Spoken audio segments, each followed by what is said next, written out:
exactly the kind of information do you want from the surface? What do you want? What do you want?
And a very good afternoon to you from the Jubilee Stadium here in Wanganui. My name is Brent Perry and joined by Isaac Savage. And Isaac, we're in for another 9 incredible bouts of boxing. The best of the best. 9 plus 9 tonight. I can't wait. We've got some absolute bangers lined up this afternoon. We're going to see someone go through to the Commonwealth. We're going to see some New Zealand champs. I can't wait to see this get started. And, of course, we're not going to be wasting any time because, as I say, you blink, you miss it. And that is not what we want to see here on Sky Sport Next and or Sky Sport 3. So thanks for joining us. And we'll get straight underway. We'll head down to our ring announcer, Danny Jonas, to introduce the boxers for the first bout. Boxers ringside, please. Boxers ringside.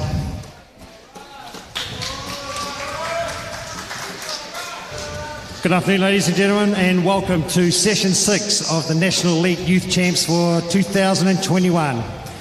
And we are ready to get started for the first bout of the afternoon.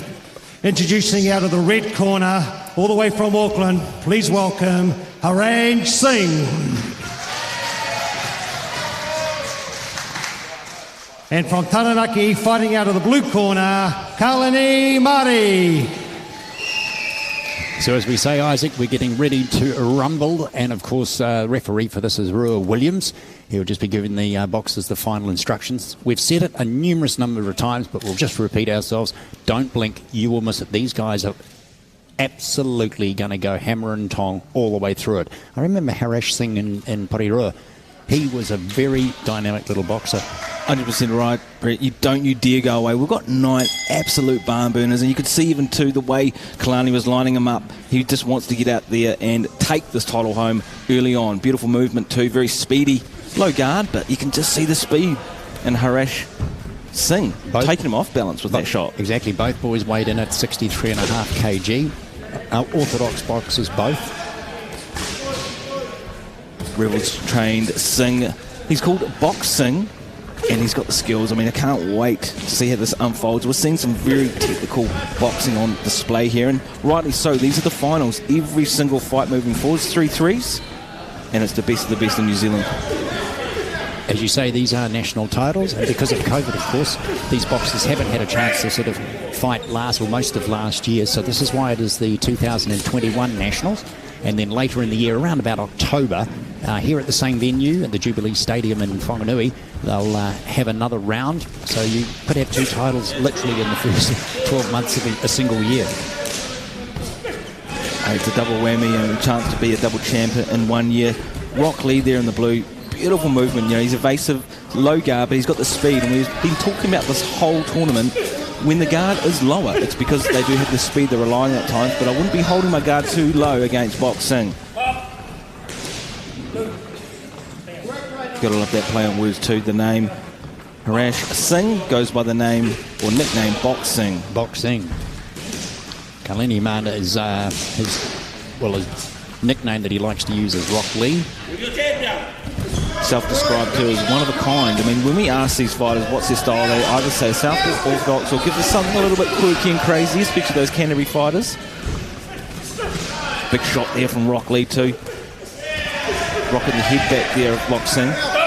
Well, Kalani from Taranaki, of course, he was youth most scientific boxer earlier in the year, so, you know, somebody's been watching him. And speaking of watching, we've got joining us very shortly a national selector, Ryan Henry.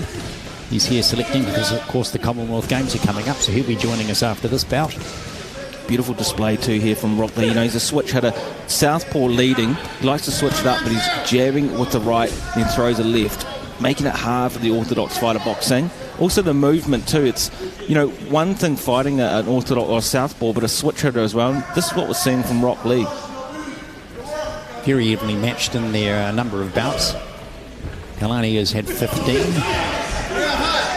Ranish 11, so both very, very evenly matched, I'd say. Loving it too how Boxing just comes forward. I mean, he's got a no-nonsense style, and the switch hitter southpaw Rock Lee is making it tough, but Boxing's doing a great job of just walking him down, trying to break the style. Very much trying to dominate that centre part of the ring as well. Well, that's the thing. Once we go to the replay now, you'll see Rock Lee just come forward. That speed, you know, that double right, then pumps out the left, and then gets out of the way of any danger that Boxing can come forward with, and making him miss. So as we say, at the Jubilee Stadium here in Wanganui, the crowd will be building up as the afternoon progresses, and of course then we have our evening session, which will both be screened on Live Sport Next and Sky Sport 3. That commences at 5 o'clock, and of course we start getting into the bigger weights, the bigger boys. These guys are weighing in at 63.5 kg, just getting their final second lot of instructions from their corners. Great matchup all afternoon. You know, we've got Tasman Benny, Holly McMath, Aaron Welsh, Jen Peters, and even the final of the day, Troy Garland, Bailey McDonald. I mean, those three fights alone are worth the door entry.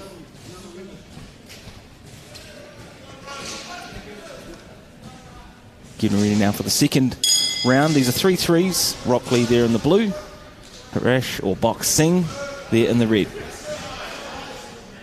Over the last couple of days, we've noticed that the boxers have different styles of getting into the ring. They don't sort of spend too much time worrying about sizing their opponent up. They come literally sprinting out of the corner. Boxing is doing exactly the same. He stepped forward. At times too, you know, because Rock Lee is just so speedy and he's throwing up those hands and different sort of movements, it's almost off-putting for Singh as he walks into a 1-2 of his own. As you say, with Kalani, he's quite happy to switch over, which is probably giving Harash or Boxing something more to contend with. Well, that's why he keeps walking into the occasional shot. It's really hard to figure out what Rock Lee is actually doing when he switch hits and he goes southpaw. I mean, and he throws up those hands almost, you don't know if he's actually going to throw a punch or he's just rolling them forward. So then he put him off again, and quite a hard style to adapt to there for Boxing. And he's trying to close him down a little bit by pushing him towards the corner, but he's got great footwork to be able to get out of there. But the shoulder rolls too, so you'll see Rock Lee roll one way, the other way, and then throw the hands up, and it's just quite confusing for Boxing. It would be for anyone. I mean, this is a real jack-in-the-box style try to figure out from Rock Lee. So around about halfway through round number 2. Rock Lee throwing those shots out again. I mean, trying to figure out if, you know, that's what he trains, or he's just trying to put him off with those sort of feints and shots that at times you just don't know if it's going to be an actual punch. But Harash breaking him down now. He just comes forward, just walking through that at times. But Rock Lee doing a great job. Beautiful footwork, shoulder rolls, feints. He's putting on a beautiful display of boxing, but very, very scientific too in the way that he throws every single shot. Good gym there too, you know, box office in Taranaki, trained by Jake Rapera. very well-known gym there in the Naki, and he's doing the guys proud with today's display.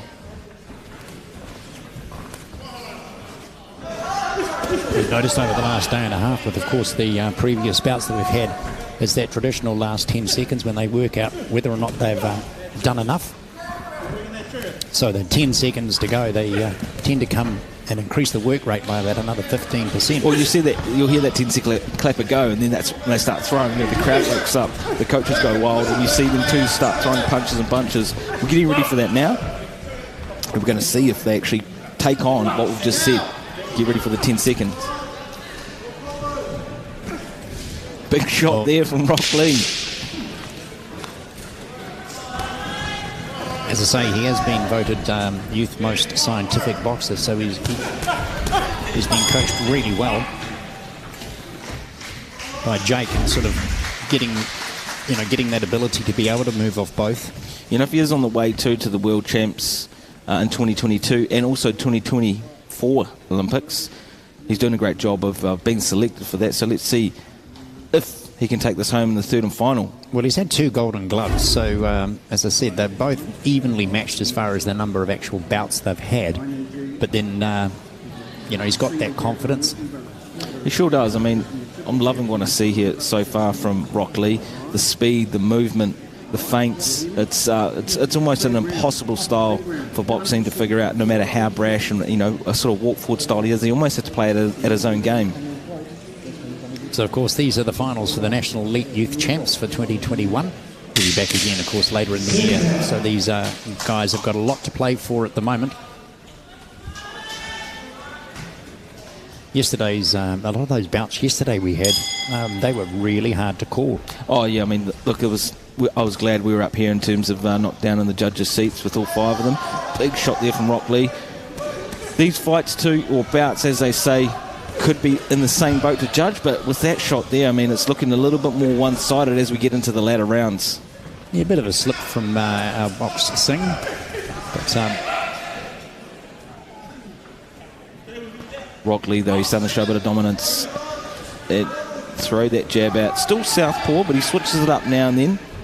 Likes to throw 1-2 and then follow it up with, 3-4. And then back out. Very quick. And you can see why he did win the Youth Most Scientific Boxer in 2021. Of course, we're not one of the 5 judges that are sitting around the ring trying to work out how the scoring is going, as we've made some reasonably confident predictions in the past and fallen flat. Yes, we have, and that's why, they call it the commentator's curse. At times, what we see up here is a completely different storyboard downstairs.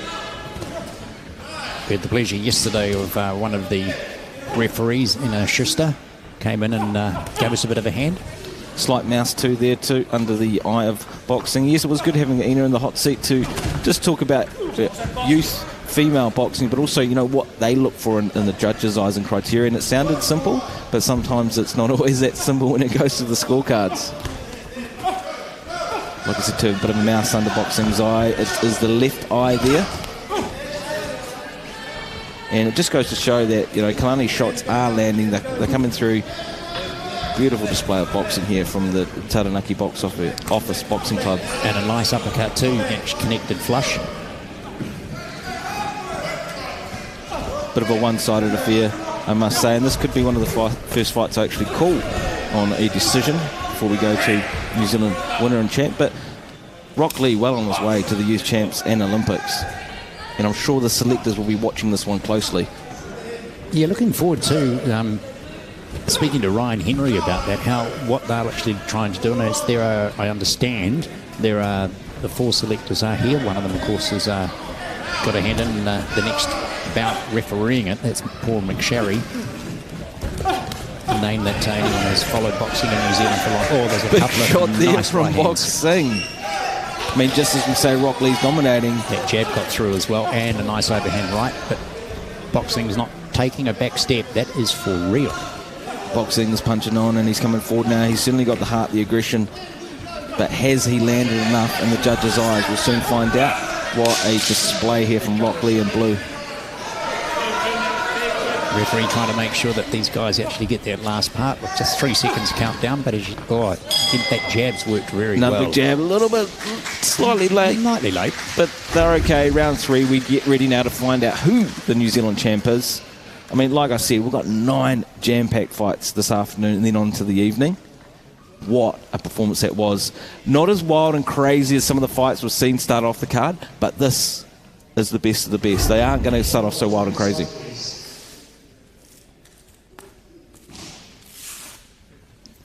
So, of course, the boxers just getting their gloves removed. Once that's done, we'll head downstairs, but just wait for the signal that everything is ready to go. All ready to go, so let's head downstairs to our ringside announcer, Danny Jonas. Ladies and gentlemen, I'd like to introduce Mr. Eddie Tofa to make the first presentation for this afternoon. Eddie is the current president of Wanganui Boxing and one of the organisers for the 2021 New Zealand Champs. Ladies and gentlemen, we have a winner by unanimous decision, fighting out of the blue corner, Kalani Mara. There you have it, Rock Lee doing Taranaki proud. And what a performance. Look, you've got a New Zealand champ here, and he's well on his way to the Com Games Olympics, should this boy keep up this torrent and pace that he has been here in New Zealand. I love the way that this happens with amateur boxing too, is the way that the loser of the bout is quite happy to, and again, reciprocated with putting the medals around each other. We've said it before, is the fact that they might go into the ring as psyched up and ready to knock each other's socks off, but at the end of it, they'll probably sit out the back and say, oh, there was a couple of good scoring bouts. That was fun. Oh, they sure. Well, like we said, they're sharing their ring, they're pouring their hearts out, blood, sweat and tears. So we'll head back downstairs to Danny Jonas. Danny, introduce our boxers to us, please.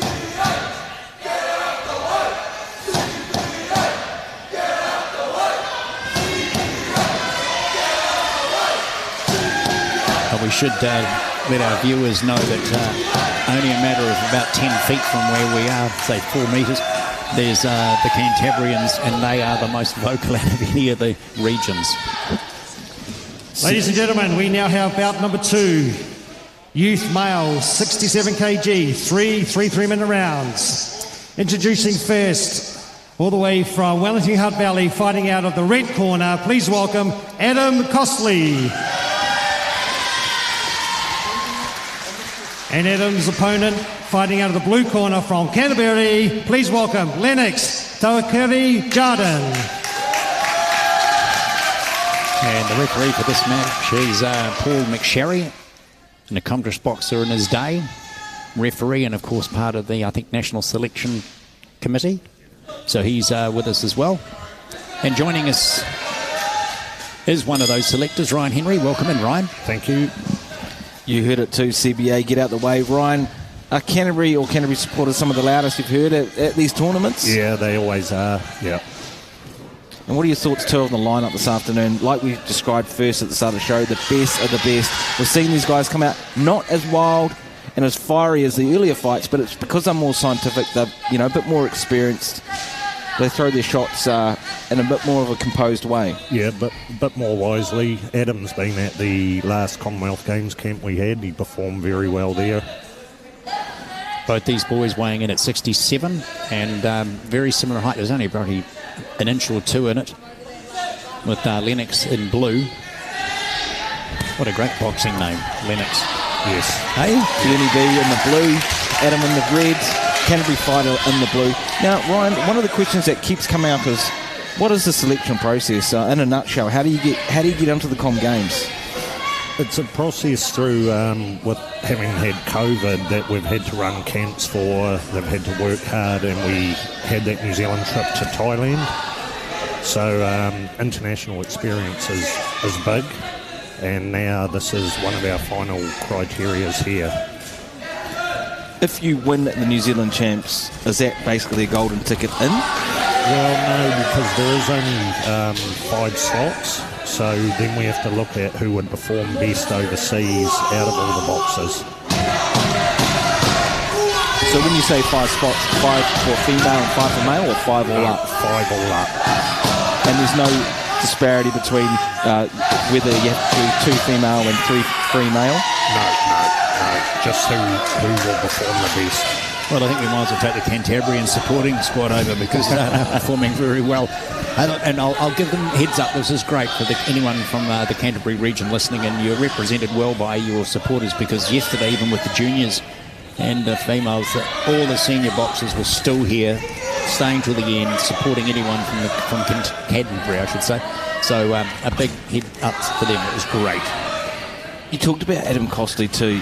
You said he performed well at the camp. Looking at the way he steps back, composed the shots, you can see the footwork of fighters in today's and tonight's fights is just 10 times different from what we've seen.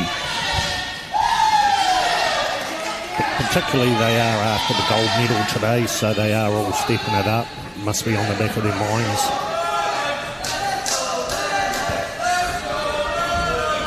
Beautiful head movement there too from Adam. You know, he's just getting out of the way of those shots from Lenny B. Yeah. And he has to. Yeah. That was a clean overhead right from Adam Costley. Well, a bit of a swing and a miss on that. You can sort of see the power difference too there. Adam Costley's certainly got some weight behind those shots. Just throwing, you can just tell, you know, when he throws those shots, he's sinking more into it, throwing his whole body weight into those shots. Yeah. So already, we're with when you are going through this process of selecting the next Commonwealth, do you have like a little black book? Is it all taken into the memory? Where are you actually processing and collating all of this data? Yeah, we write a lot of data down on them, but then we have a lot of meetings between the selectors as well, just to so we're all on the same page, because it's like all the judges from different angles of the ring see a different side of things, so sort of in that aspect we need to all be on the same page. And with COVID and all the delays and obviously having 2 championships in a year, what does it mean for the Com Games, and when is the next one and where is it? The one after this one coming up? Yes. Well, the one for this year. Where is that? Birmingham. Okay. Yeah. Yeah, it starts on the 28th of July, so that's the Birmingham Commonwealth Games. And we've had great representation over the years by New Zealand boxers. Must be hard for some of the weight divisions, of course, because traditionally we've had a few Australians appear at our nationals, and vice versa. Our Kiwis have gone over, taken on the Aussies to give them a little bit of international experience, and that's been missing because of this thing called COVID. Yes. Well, we're certainly looking forward to it. I know there'll be a few on the card this afternoon and tonight gunning for those Commonwealth spaces. Yeah. Loving, though, what I see here from Adam Costley. You know, 67 kilograms, such a stacked weight division. Doing his best to, you know, get inside of the longer Lennox fighter there in the blue. Yeah. Well, he's heavily experienced, Adam, too. He's had 30 bouts as opposed to Lennox, who's just had 8. But, again, if you're well coached, anything is possible. And as you say, it is the Nationals, so the adrenaline kicks in. When you were watching Adam, though, in camp, you know, you described him as performing quite well. Was that just in the sparring, his performance? Did he spar lighter, heavier guys? I mean, what did you see that stood out for you, Ryan? Yeah, just what he's doing here. He's keeping good range there. He's slightly shorter, but he's having to jump in, get back out. And before he was trying to keep him on the ropes, so that's the experience coming in. Beautiful head movement too. You know, sometimes you see a fighter that's naturally born with a skill set or a movement. Yeah. He didn't move out of the shot in that one, but he certainly did his best to move out of all the other shots. You can see what you mean by performing well. He just moves ever so slightly that makes Lenny B miss at times, but the crowd is certainly behind Lenny B here today, all those Cantabrians. Yeah. You can see how he's just out of range, so he doesn't get hit and he picks his time to launch in. Yeah, that's that beautiful footwork. He'll come in and out and get out the way, split, then come back. And it's just making it difficult for Lenny B, especially if you're quite flat-footed and don't move as dynamically as someone like Adam. Yeah. He's probably over-swinging a little bit as he comes in. That's why he's sort of turning and getting caught a little bit, but I don't know if you guys remember Prince Nassim, that he also liked to split, go off on angles and make it quite difficult for his opponent. I've seen a bit of Prince Nassim here in Adam, even though Lenny B, it's one of his favourite fighters. Exactly. Lennox has said his favourite boxer is the Prince himself. He was a showman and a half. Yes. I still watch his replays to this day. I mean, did we not love Prince Nassim flipping into the ring, doing the splits, moving about? Was he one of your favourites, Ryan? Yeah, I did like him coming out on his throne. I mean, he did meet his match when he started going to American. That's the thing. That's the thing we see too with the Kiwi fighters, is that we have to perform here in New Zealand, then we have to perform in Australia and the world. But we punch above. We punch above our weight and our size per capita, right? We've only got 4 to 5 million, but we perform on the global stage. We do, yeah. Getting their instructions from their corners, of course, and in Adam Costley's corner is a lovely guy, Matt Harlan. There he is there. Great coach. Always full of smiles and works tirelessly to, improve boxing, just not only in Wellington, but New Zealand. Yeah. We made mention of it earlier, is boxing, amateur boxing particularly, it's just one big family. It is. And you move in, I mean, even when I arrive at the venues, it's like anything we can do for you, let us know. So the organising committee deserve huge credit for putting on a great event. And of course, as I say, it's not over yet here on Sky Sport Next and Sky Sport 3. This is round 3 of our second bout. A total of 9 coming to you this afternoon, and again 9 this evening, starting at 5 on both channels. I mean, if you haven't heard of Adam Costley yet, I'm sure that name's going to be ingrained in your brain after today's performance. Beautiful movement, switch hitting, and that head movement as well to evade the long-ranging shots here of Lenny B. Yeah, just out of range, so we can just have a fraction of a second to see it coming. And for a lot of the tournament too, we'll be talking about shorter fighters getting inside, getting in the pocket, but Adam Costley, the way he moves, doesn't need to do that. He comes in and out, now he throws aggression. He's actually taking it to the taller fighter, which at times we don't always see in the cadets, the novices, but we're seeing that here today with the big boys. Yeah, and you'll see more with the novice. They'll stand in front of each other just in range, getting hit. Lovely overhand right by young Adam. This is what happens with the experience, though, isn't it, Ryan and Brent? That once they have more fights, they use their ring craft and use it to their advantage. This is what we're seeing here with Adam Costley. Yeah, that just appears every now and again that Adam just gets a little bit too low, and of course Lennox having that couple of inches of extra height, that reach is there. Yeah.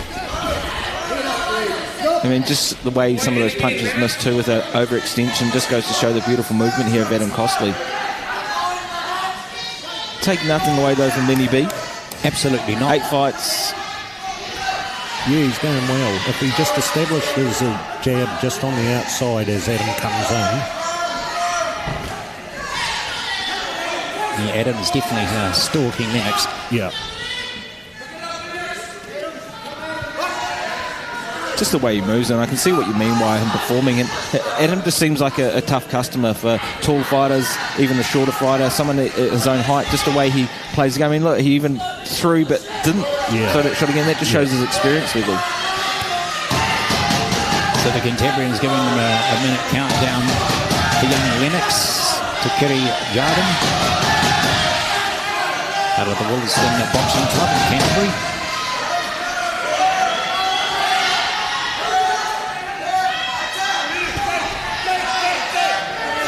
So, Ryan, have you started narrowing down the names? Has anyone actually been circled yet for the... You think he's going to tell us? I'm just trying to get as much as I can out of here today.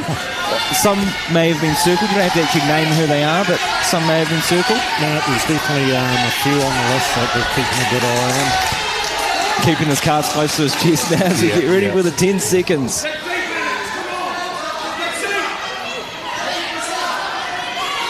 Say Paul McSherry starts the action. Oh, big looping shot from Lenny B.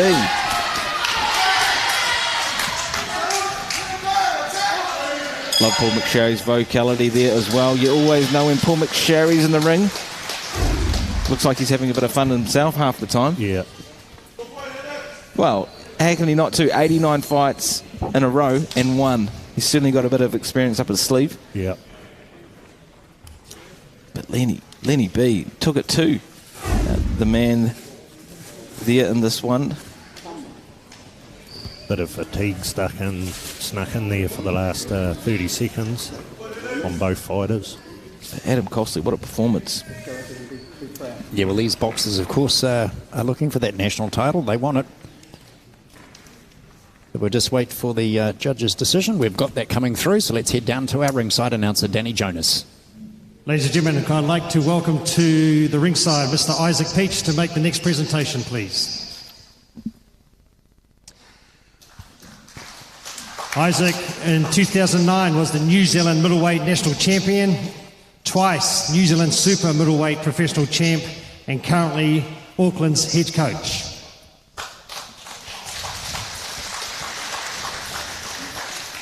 Ladies and gentlemen, we have a winner by split decision, fighting out of the red corner, Adam Costley. Champ, Adam Costley, what a win, a split. So, you know, we had a couple of judges in favour of blue, but the champ walks away, Adam Costley, and what a win that was.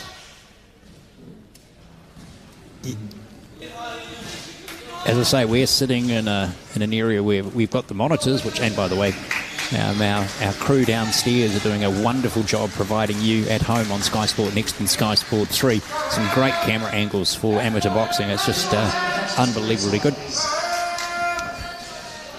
So we'll get ready for our next bout, and I'll again head back downstairs. We'll get those boxers introduced to you.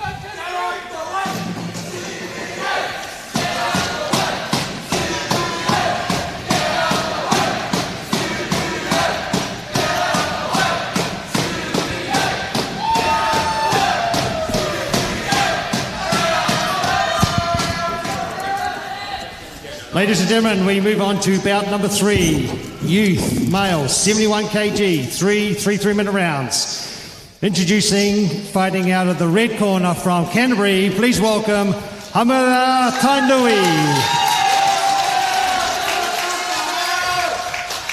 And from Central North Island, fighting out of the blue corner, please welcome Jacob Banks.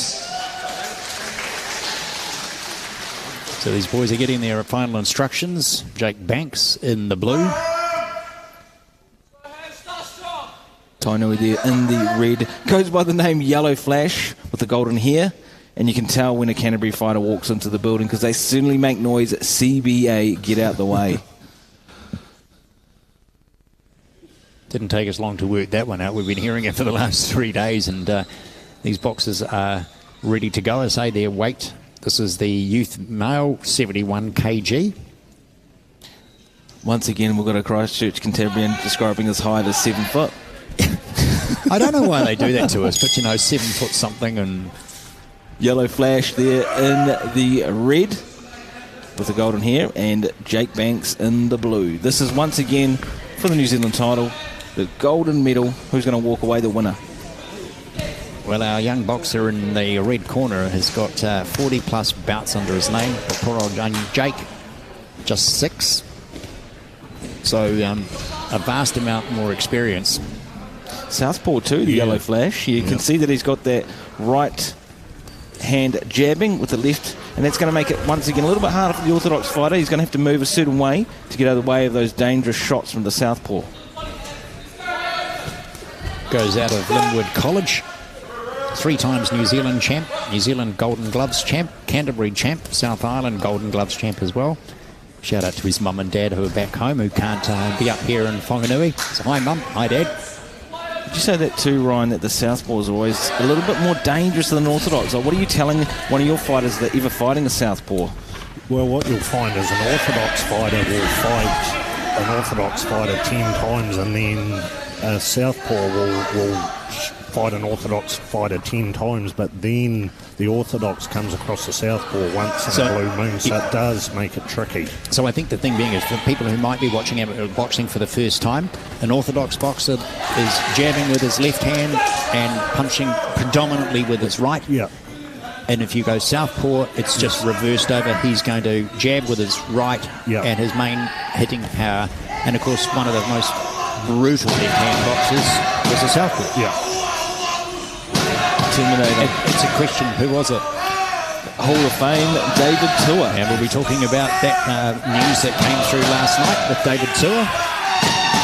That's the thing, that, and as fatigue sets in, Ryan, you can get a little bit lazy. You can forget that you've got to be moving a certain way. Yep. Bang, that's when the southpaw comes into play and can take pretty much the chin off any orthodox fighter. And, of course, the southpaw wants to use his jab to lead him on to a strong hand the opposite way. So that's always something you've got to be wary of. What makes it very dangerous and scary, though, is when a southpaw starts switch hitting, which can confuse the orthodox once again. So it's super tricky when a southpaw comes into play, especially if they start switch hitting. Yeah. Not seeing that yet from Yellow Flash. He's happy to just... Oh, there it is there. Yeah. Were they listening to the commentary? You can see this is where the experience is coming in as well, Ryan, because he's cutting down the field of attack by keeping that right-hand shoulder really sort of not flush, square on, just slightly off. So he's reducing the hit potential.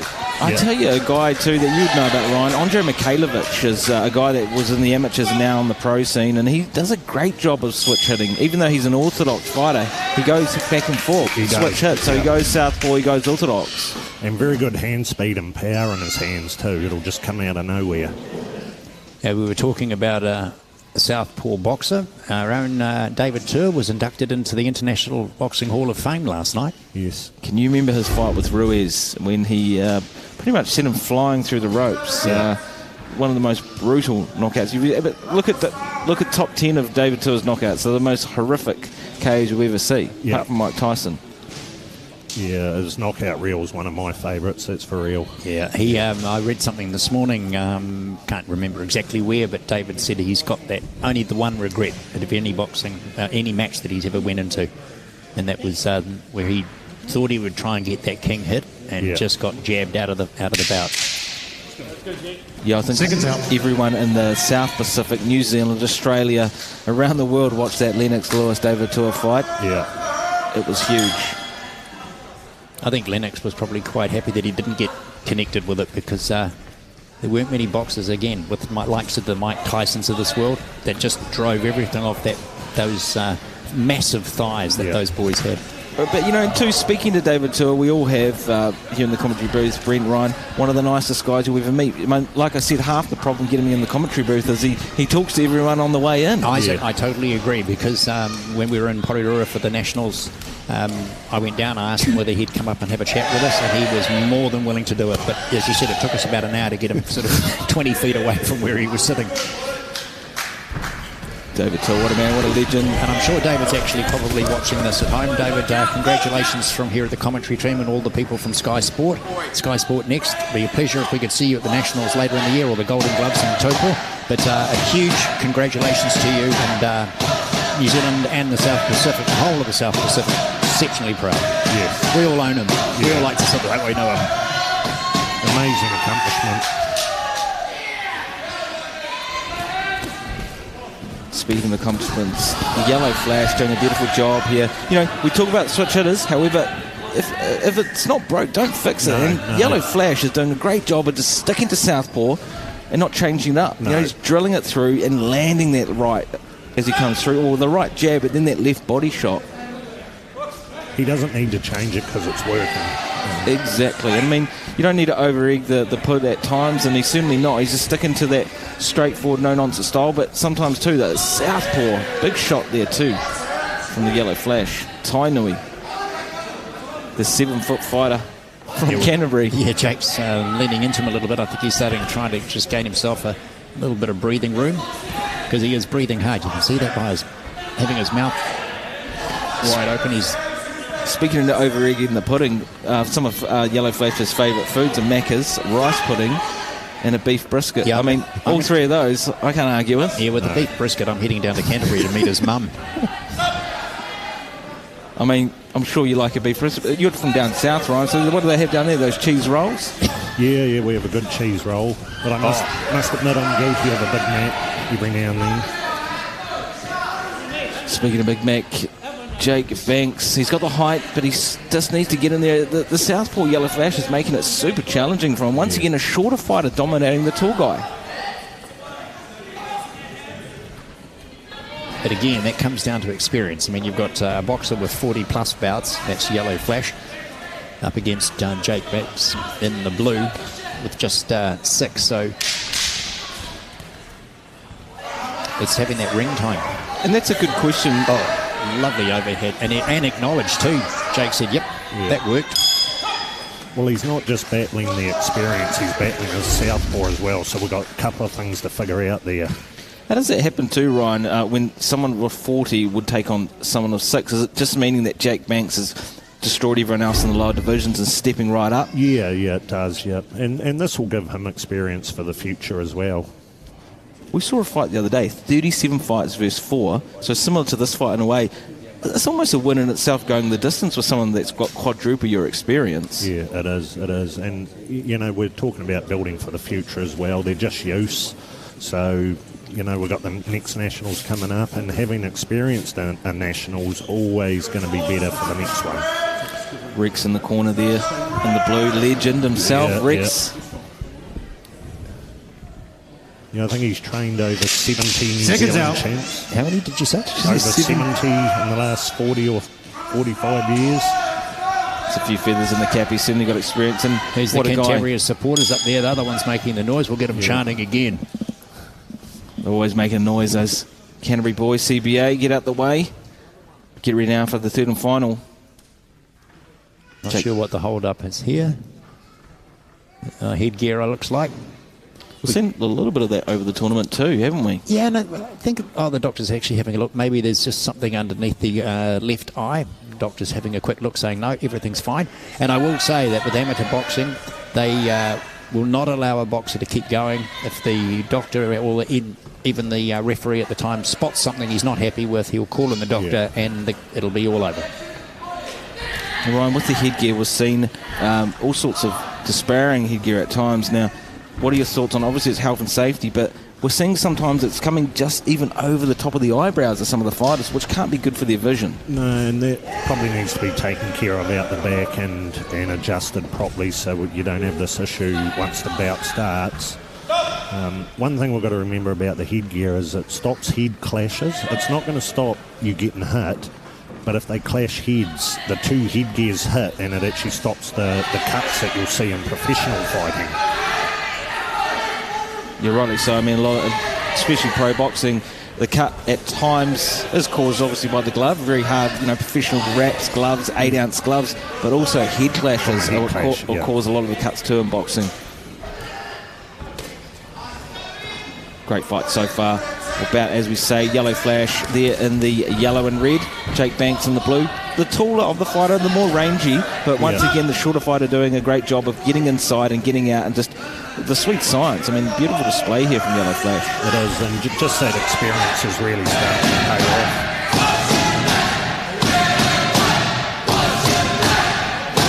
What are you saying now for Canterbury? Red and black, push it back. I mean, I don't know what more is going to come out of these Canterbury supporters, but they are certainly bringing the heat. We're only in the afternoon set. What's it going to be like at night time, Brett and Ryan? I remember some events where you get the supporters can really make a huge difference to them. So both Jake Banks, of course, doing his best to go up against the Yellow Flash. We're not complaining. If anything, we're encouraging because nothing beats a crowd. It's so good to be back into some sort of normality. Well, we mentioned it earlier too, Ryan, that a lot of these boxers haven't had a lot of time back in the gym. No, so they've been training in their garage. They probably had Dad put something up, or have a friend of theirs that they can sort of split the times with it. And nothing beats actually hitting a person compared to a bag, Ryan? You can only do so much, running and hitting the bag and the pads. But the bags don't hit back. No, and it's a different fitness, competitive sparring if you're getting ready for a fight. If you've had no sparring, you hop in, your lungs just aren't used to it. Both boys breathing pretty heavy now as we get to the end of round 3. Another 10 seconds there on the clock. Yeah, just a little bit of hold up in time, and simply for the fact that... but I'm happy for the exchange. Yeah. What an end to that round it was. Yellow Flash, beautiful display of scientific boxing here. I wouldn't mind seeing Yellow Flash against Adam Costley. I know they are slightly different in weight, but only 4 kilos. Yeah. But you see he managed to get that that left hand came over the top in that previous highlight. So he was able to expose the chin. And again, the speed of the hands is great. You know, springboard style as he launched forward into that combo. So the seconds just getting themselves sorted out. And the coverage, of course, on Sky Sport Next, Sky Sport 3. So we'll head down to our ring announcer, Danny Jonas, to give us the winner. Ladies and gentlemen, I'd like to introduce Mr. Tony Tiruri to make the next presentation, please. Tony is a 6 times New Zealand national champ, quarter-finalist at the World Junior Champs in Peru, 2 New Zealand Youth Scientific Awards and 1 New Zealand Junior Scientific Award.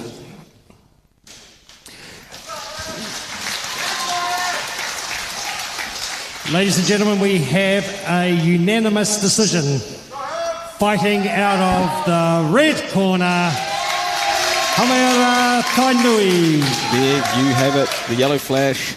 Tainui himself takes it home, makes Canterbury proud. What a win.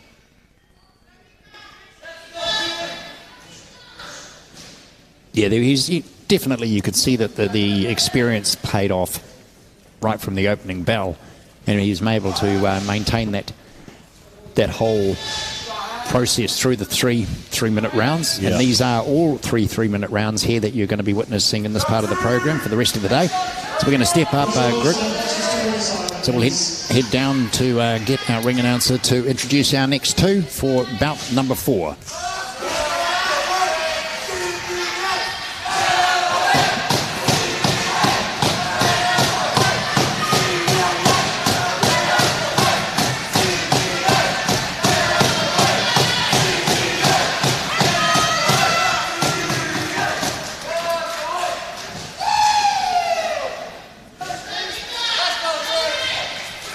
Ladies and gentlemen, we now move on to bout number 4 of the afternoon session. Introducing first, fighting out of the red corner from Wellington Hutt Valley, please welcome David Leota Johnson. And David's opponent from Canterbury, fighting out of the blue corner, please welcome Tiatia Tangi Paris.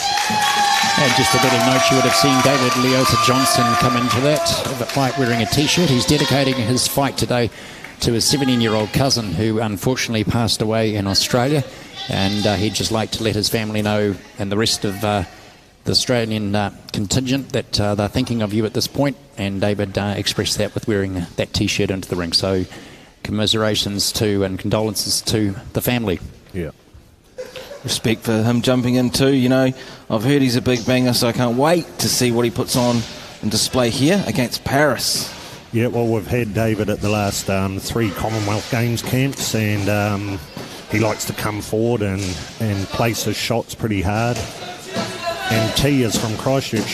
He's fought our boy Awatira a lot. He just goes. So this will be a good match. You talked about David being a big hitter, and just looking at those shoulders, he's got boulders up there, and he's looking like he's ready to come out. Beautiful shape here from David there in the red, Paris there in the blue.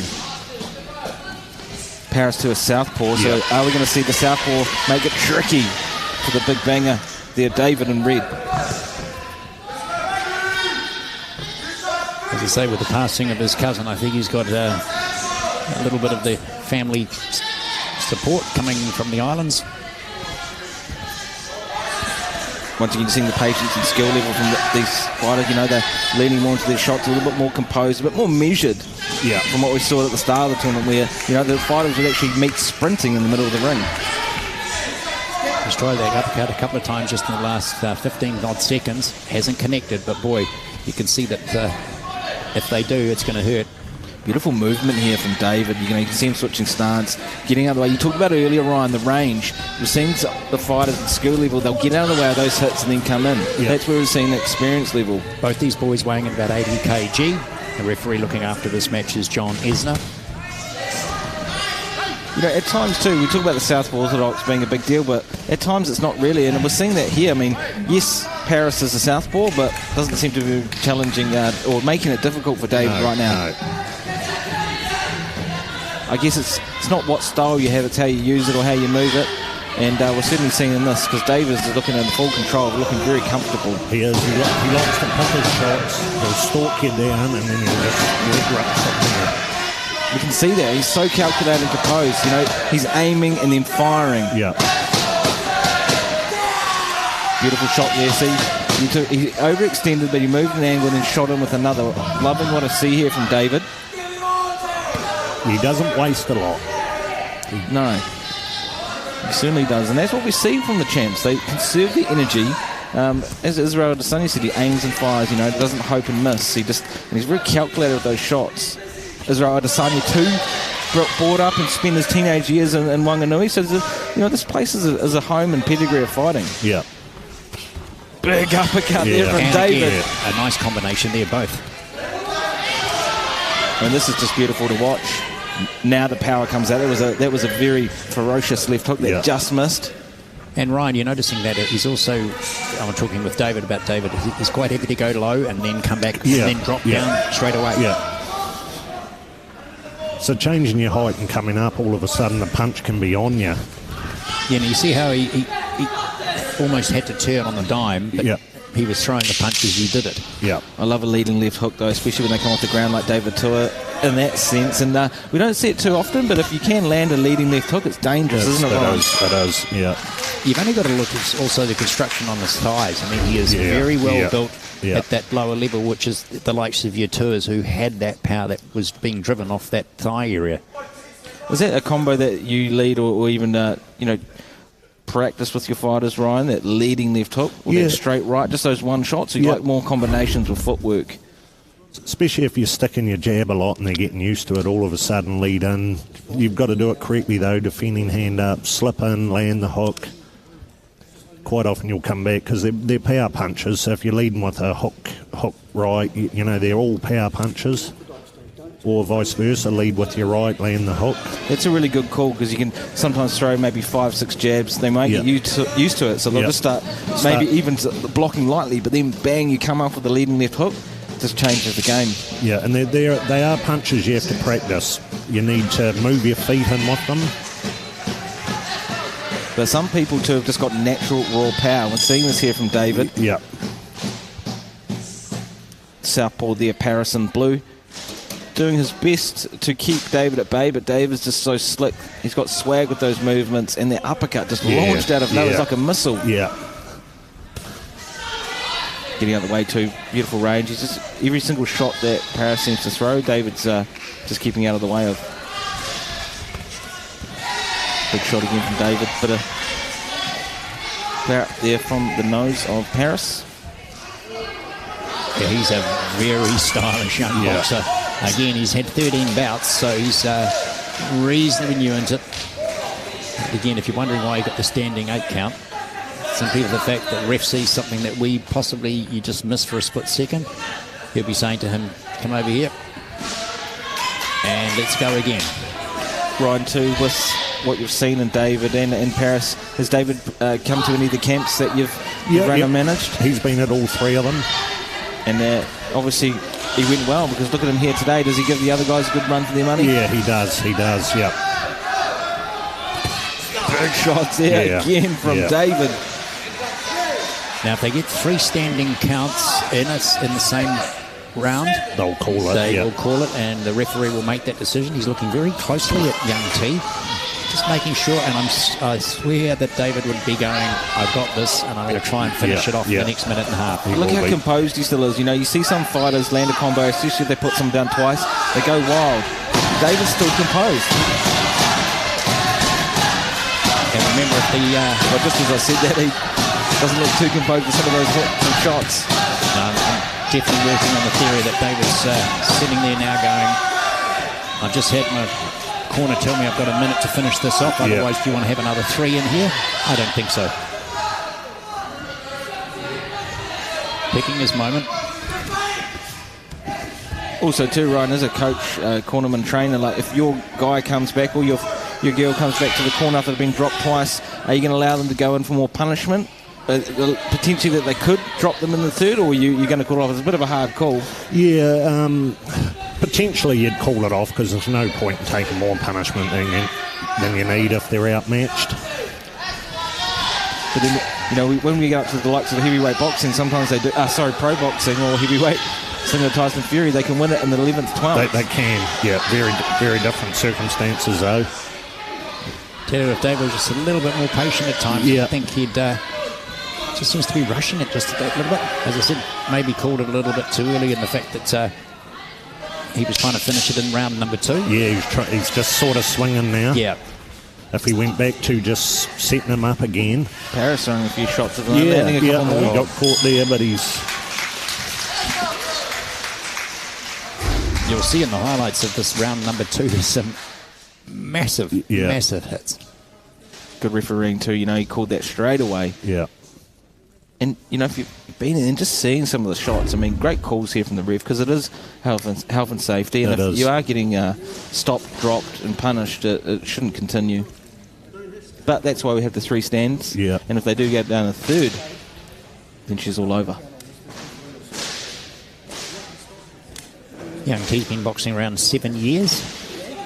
Yeah, I've seen him a lot in Christchurch, and he can box. I guess the power of David just sort of from round 1 has set him back a bit, and he hasn't been able to let loose like I see him have done in the past. I tell you what, I do like T's sense of humour when he puts down, what's his fuel? He goes, my mum's FPOS card. The mum, what is it? The bank of mum and dad, You've got to love that. Yeah. He's a really nice kid. I've spoken to him a few times. Might have to put a block on that FBOS card at some point. All the Maccas and Burger King bills stuff, piling up. Yeah. I tell you what, even though he's had a couple of standing aids, he's not. Doesn't seem to be putting him off. He's still coming forward. He won't back away. He'll just keep fighting. And that's the thing, if you are the fighter, David, you've thrown pretty much everything at him. He's taken some of those hard shots and it's still not going down. No. What goes through the mind of the other boxer there, Ryan? Yeah, I guess why he's not going down is David got just sort of swinging for it at the end there. Where he was hurting T was when he was placing the shots. And it looks like he's gone back to that a bit. Big shot again. That right hand came out of nowhere. We felt that from here, didn't we, Brent? That was a huge thunderous shot. But see how he set that up? He wasn't swinging for it. And it's I think all over. The referee has called it. Yeah. He's saying no. It's just double check. Yep. Yeah, let's remember too, Paris didn't call that off. The ref did. So he would have happily have carried on. I would have, yeah. The grit, the stones of the man for continuing on. It was a well set up straight, wasn't it? Oh, absolutely. Yeah. He just waited. But as we've said with every boxing tournament that I've commentated on, the safety of the boxer is number one no matter what. So well done to our referee, John Enzor, who got in there and said, no, I've seen enough. But of course, we still need to make it official. Just noticed that David just laid down that T-shirt to honour his cousin's passing. So we'll head down and to get our decision officially from Danny Jonas. Ladies and gentlemen, please welcome to the stage Cameron Todd to make the next presentation. Cameron is an IBA Star 3 coach, an IBA coaching instructor, former New Zealand national coach, former national coach for Samoa, Tonga and Vanuatu, and currently the national coach for Fiji.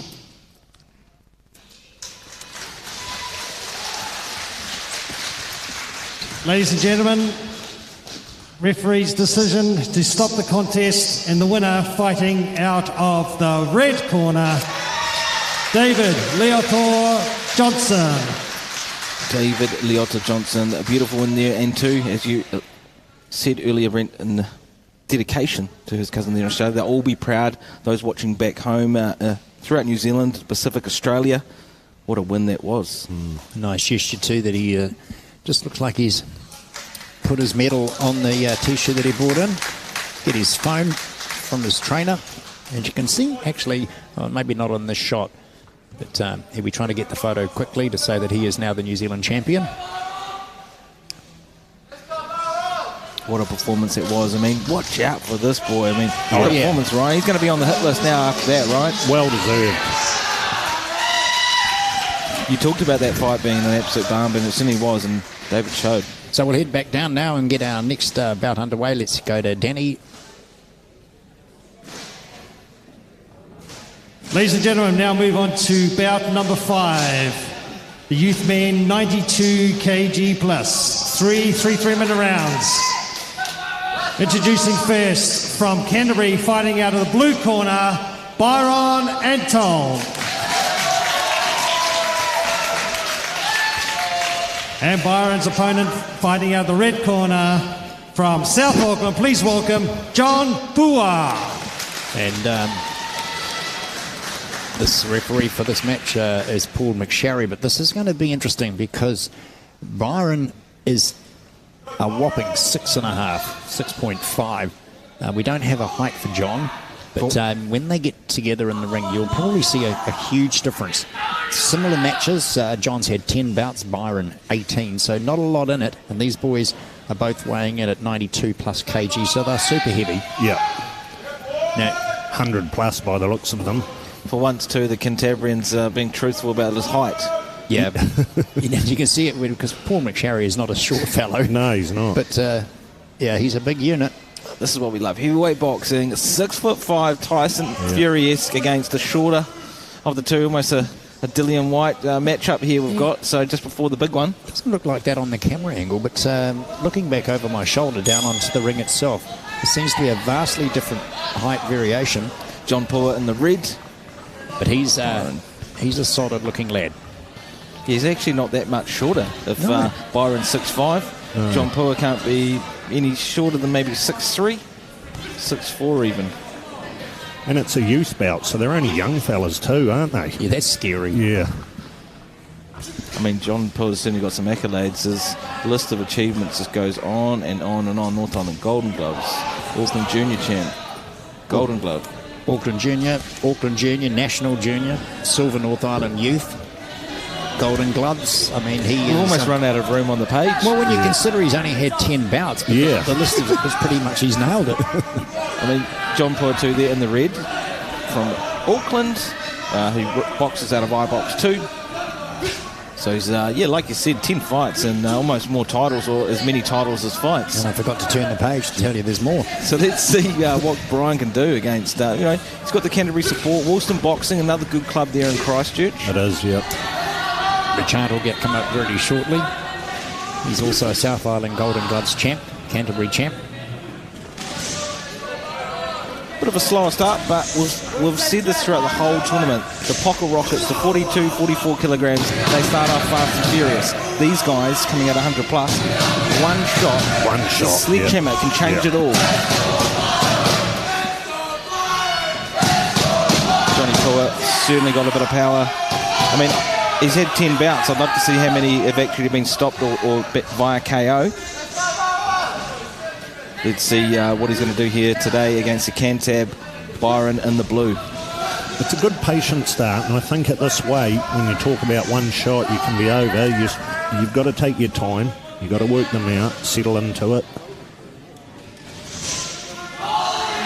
Yeah, at times we get a bit disillusioned by what we see of the heavyweight pros and them launching out, especially Tyson in the 80s. Not every single bout of fighters like that, and like you said, it is a bit more measured, it is a bit more patient from the big boys, because they use more energy too in every single shot. Even in the grapple, it's a lot more weight moving about. And you don't want to gas early, do you? No, definitely not, because as I say, they're trying to move around 90 plus 100 kg. It's not easy, and a lot of people may think 3 minutes is a short amount of time, but not when somebody's coming at you and you're trying to deal to them. Just as we talk about the being measured, the pace is certainly picking up. And it is a long 3 minutes. We're almost at the end of that 3 now, and not a bad round. Not one I have been scoring very intently. Big shots here from Byron. Yeah, and Byron's using his jab really well. It seemed to connect with John a couple of good ones. A little bit of a shot there. Very even round, very measured. I'm sure you're enjoying the Sky Sport Next and Sky Sport coverage. I'm Brent Perry. Joining me, of course, is my best mate from Auckland, Isaac Savage, and Ryan Henry, who is a national selector along with the Executive Coaches Association and president of Otago. Yes. When are you running for the mayor? No. We've been trying to squeeze a bit of information out of who's he going to be selecting, but he's not budging on that one, is he, Brent? You haven't paid him enough.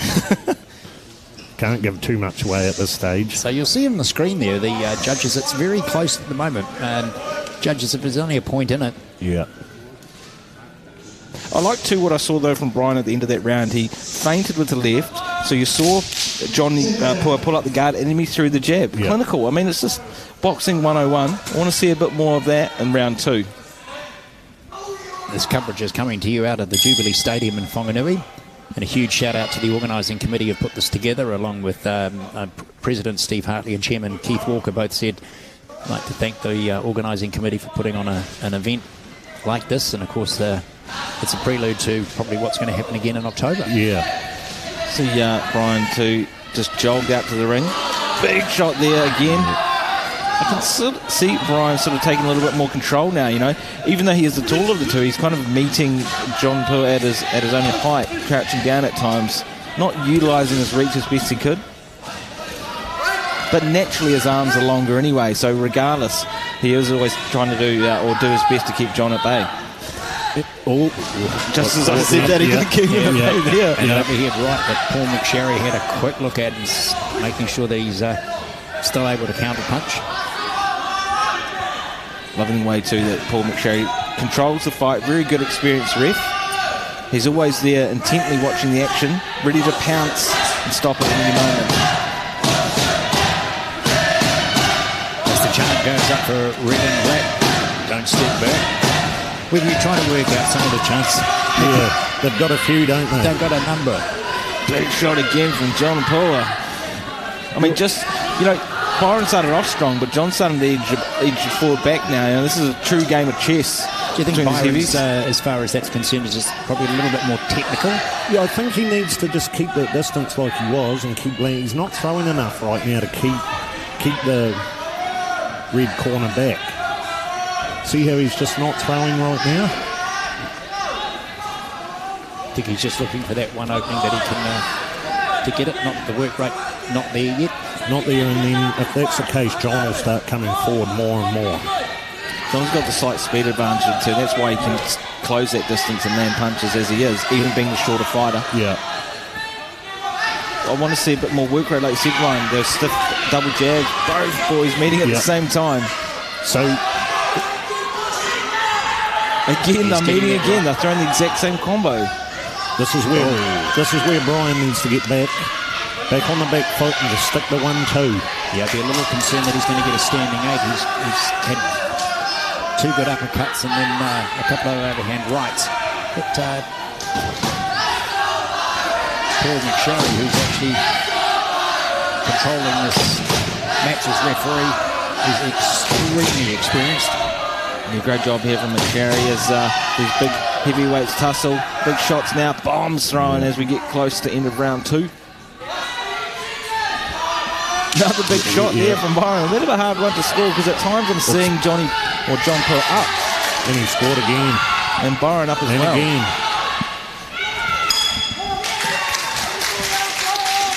I mean, hard one to call. Loving this fight so far. Who would you say would be up on the judges' scorecards? It was a bit of a back and forth that round, wasn't it? Certainly was. And like we go back to the replay now, you see them landing shots exactly the same time.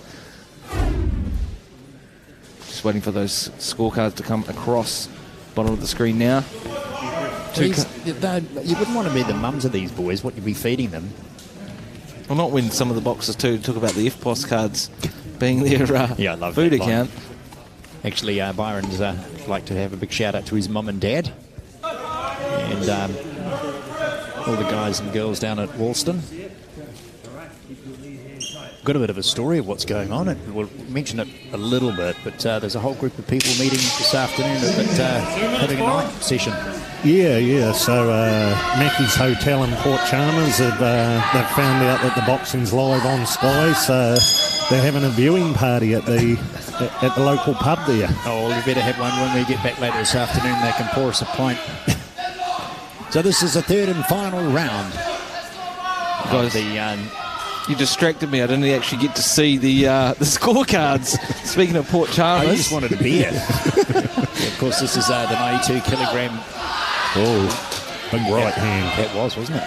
Just when you think one's up, the other guy scores, and good fight to watch. I don't see one fighter in too much more control than the other at times.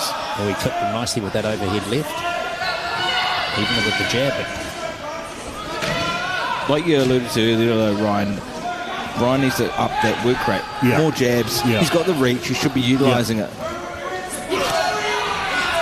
But that power, that overhand right, the speed there from John Pua, slightly edging forward with some of those shots over the taller Brian.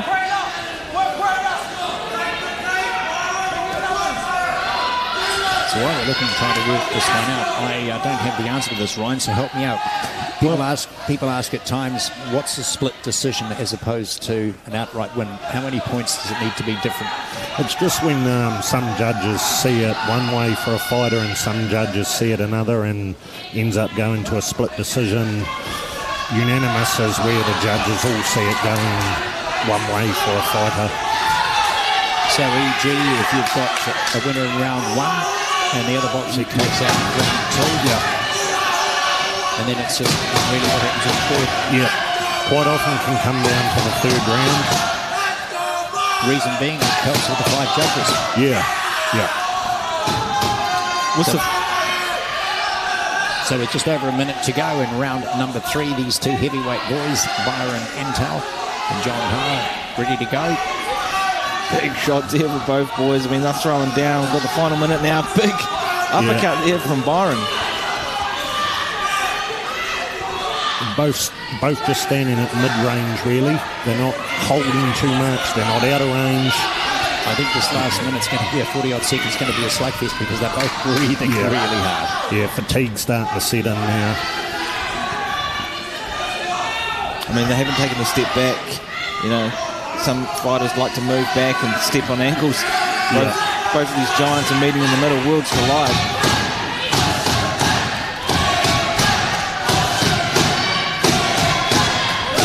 Crowd on their feet. Just under 20 seconds to go. If you missed that one, it's red and black. Don't look back. I thought it was red and black pushing back. Oh, was it pushing back? I think so. I don't know. 2 different calls now. 5 seconds to go. McCarry just ready to dive. And what a fight. What an end to the round that was. So we go to the replay. Both meeting Come on, at the Ryan, middle. are you willing to make a call on this one? I am. Are you? Yeah. Yeah. I'm actually going to go with Byron.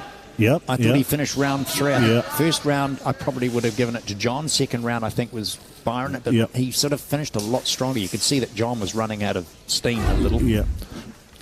I've actually got a feeling you're going to be right there. Oh, now I'm in trouble. So the boxers have been brought back into the ring. You can see they both know they've been in the battle. That is for sure.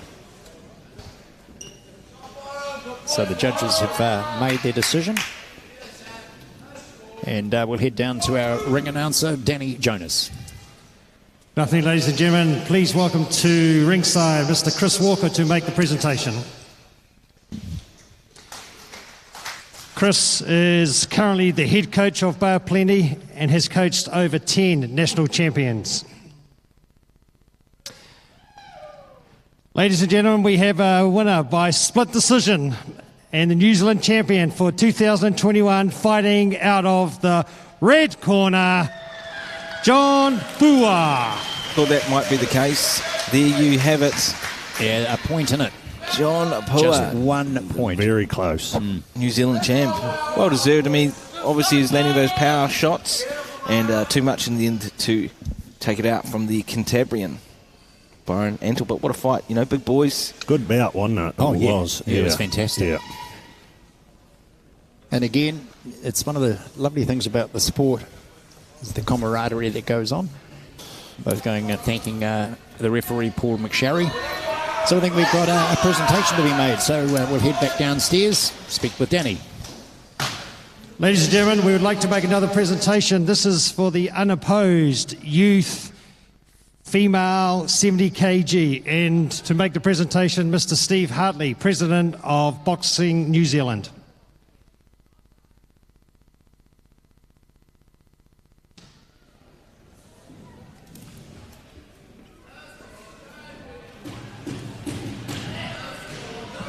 And unopposed for 2021 in the youth female 70 kgs, please welcome Neve Enright. Go.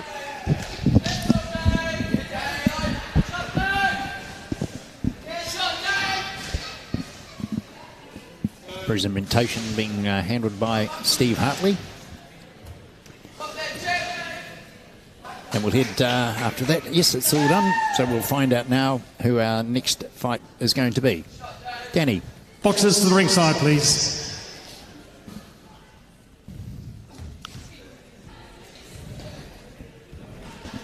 Ladies and gentlemen, we now move on to bout number 6. The light flyweight woman, 50 kgs, 3 3-minute rounds. Introducing first, fighting out of the red corner from South Auckland, please welcome Tasman Benny.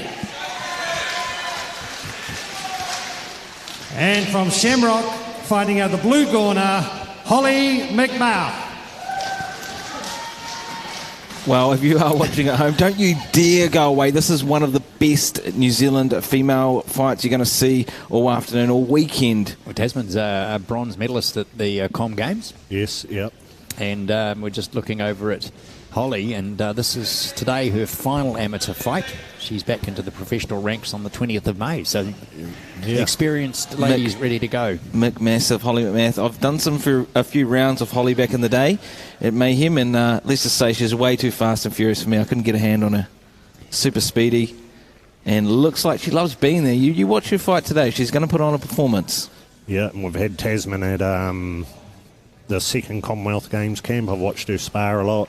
Very light on her feet, very quick. Ina Schuster is the referee for this match. These are the light featherweights. These women are around 50 kg. It's the only time you're actually allowed to ask a female what a weight is without getting told off. You're going to see quite a stylistic matchup too. Holly McMahon, very speedy, but like you said, Ryan, Tasman Benny moves. You know, she's keeping those angles wide. She'll even hold those hands out to put Holly McMahon off. And you can see her style. She'll bounce in and out. So she'll be in range, out of range. She'll land. Does it frustrate the opponent? Does, yeah. Well, you'll see Holly McMahon constantly chasing, stalking. That's just the way she moves and operates. Tasman will be a little bit more on the back foot, a bit more clinical. Not known to be sort of like an aggressive fighter, more a counter fighter, quite elusive. Trained by Cam Todd. I mean, you know, he's got a long list of accolades, and Tasman being the southpaw. Once again, this could be one of those matches, though, where the southpaw does make it quite difficult for the orthodox fighter. Being told this is not a wrestling match, ladies. Let's get it. Ina Schuster there, and I mean, I talked about the styles. I loved what Tasman said, southpaw, and Holly McMahon said slick as. We had our referee on screen with us yesterday for a little bit of time, explaining how much she's loving, even though not boxing anymore herself, involved with refereeing, just been over to Singapore, getting a little bit more experience, trying to get that further up, but encouraging a lot of younger women to get back in or getting into the sport full stop. And I said it's not, Ryan, we've said it's not the fact that you've got to get into the ring, but even going to a gym and training to be boxing is anaerobically exceptionally good. It is, yeah. First time we've seen a bit of a grapple tussle and then break it up themselves. We don't usually see too much clinch work and grappling in the amateur ranks, do we, Ryan? No, and Holly will be wanting to take this fight to Tasman. She won't want her in and out and just leading from the outside there scoring. So she'll work her way in like she just did there. Well, she made it quite clear to me is that she's going out there to cause mayhem. Yeah. living up to that club name, the Shamrock Mayhem Gym, trained by Terry. Terry trains a whole bunch of amazing female fighters. Troy Garton, Giovanna Perez, who's a former WA champion. Obviously, Holly McMath as well. I mean, he's certainly training some absolute killers out of that Mayhem Gym in Auckland. But Tasman Benny too. I mean, if anyone's going to upset massive Holly McMath, it's going to be her. Yeah, but see how Holly's sort of diagonally coming in and throwing. She doesn't want to play that game on the outside of bouncing around. Great performance too. I'd love to see the scorecards once again. Happy to be up here and letting them do all the hard work. Yeah. Coverage, of course, of the National Elite Youth Championships for 2021. Reason being we say 2021, simply the fact that COVID. So we're going to try and get 2 national championships in the same calendar year. Next one hoping to be here at the same Jubilee Stadium in Wanganui. Thanks to the hosts that we've experienced some great hospitality, we have to say. And you're enjoying it at home on your laptop or on your digital equipment. Sky Sport Next, and of course Sky Sport 3. I'm Brent Perry. Joining me, of course, my best mate Isaac Savage and Ryan Henry, national selector, giving us an input of how everything's going to go in the build-up to the Commonwealth Games. Oh, we've got to clear something up on air. Yesterday it was overheard that Isaac, you were driving a roller. And people think that you've got a Rolls Royce. Can you just clarify that a little bit? It's actually please? a car roller. A car roller. yes. Car roller. Yeah, because everyone was looking at it a little sideways, thinking you're driving a Rolls Royce through the Paraparas. No wonder you were a bit nervous. Hey, I was more nervous too, dodging that goat. However, back to the boxing with the round number 2. and you saw too, if you just saw at the bottom of the screen there, they had Holly up on the scorecards. I'd agree with that. Probably a little bit more of the aggressive landing, more shots. Still, there's not much in it. It was only 10-9. No. McMath said the speedier of the two. She's walking forward, taking it to Tasman. I mean, that could be what potentially wins the fights. Those punches and bunches. Just that higher work rate. Tasman's going to have to step it up if she wants to take this round. Holly's boxing nice. She's going side to side. She's not coming just straight in. And they're just subtle steps that are getting her into the strike range. Yeah, that's the beauty of that style. At times you see someone on the back foot throwing like that, but Holly likes to walk forward on angles, making it, quite difficult here for Tasman Benny. And there she is. See how she just sat and then she's on. Bit of an experience difference too, though. I mean, Holly's only got 19 fights. Tasman with 54. Yeah. But you wouldn't think it looking at this bout.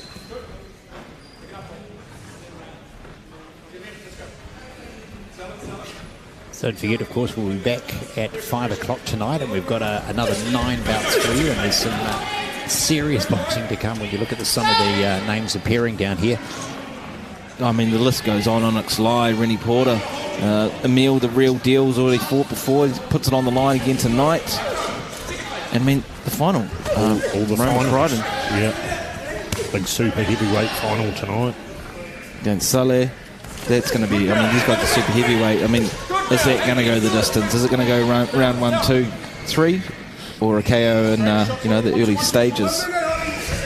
Bit early to call, I think. What about you? Expect fireworks. Yeah. That's all I can say. And even looking at today's, the afternoon card, this is one of the highlights of the card. Two of the best female boxers in their division. Holly in blue is saying that this is her last amateur fight, heading back to the professionals. How does that work, Ron? Well, you just switch over and everything changes from there. You'll be training for longer rounds as you build up, and of course you'll be hoping to make $1 out of it. I guess too that's at times why fighters do switch over a little bit earlier than others on the pro. They're not too concerned about the medals, they just want to start making some paydays. Yeah. Is professional women's boxing, both women and men, of course, got a reasonably good opportunity here in New Zealand, or is it really you've got to go overseas? No. And good friend of mine, Isaac Peach, is paving the way a lot at the moment for a couple of his professionals, and they're starting to make waves. First international fights recently, and both coming back winners.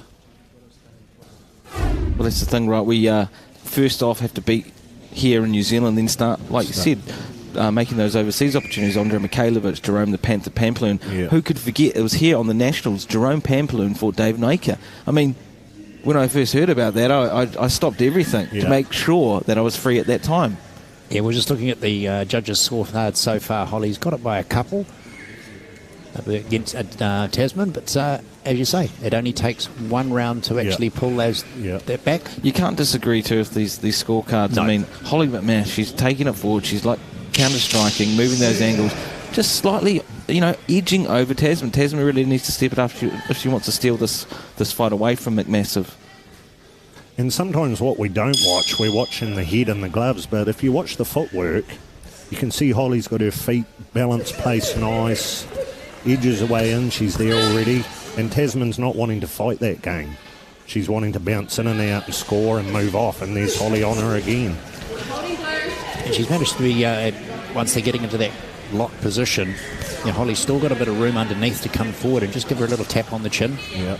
I mean, before this fight, but I'm going to ask you a bit of a Nostradamus question here, Ryan, but based on how this is going and the scorecards, did you actually see it happening this way with Holly's style and Tasman's?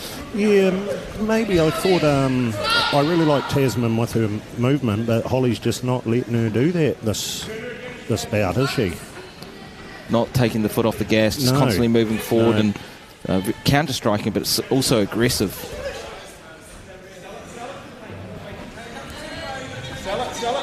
And see how she's just sort of stalking her down inch by inch. Just clean, it's clinical. She's putting on the display here and never seems to even be getting too hurt by anything that Tasman throws through. When you consider Tasman's had 54 bouts, Holly just 19 as far as experience in the ring is concerned. But, Holly's got that speed. As you say, her stance is good and she just keeps coming forward. Yeah. Any other day, though, Tasman could make it difficult for a lot of fighters out there, and they just wouldn't be able to deal with, the way that Tasman moves. It's quite a tricky, fluid, unique style on the back foot that Tasman has. Yeah, she's a classy boxer, in and out, nice straight punches, very hard to hit. But it's almost like they've taken that, it's textbook, and they're counter-striking to adapt to Tasman Benny's style. Yeah. They've gone in with a game plan.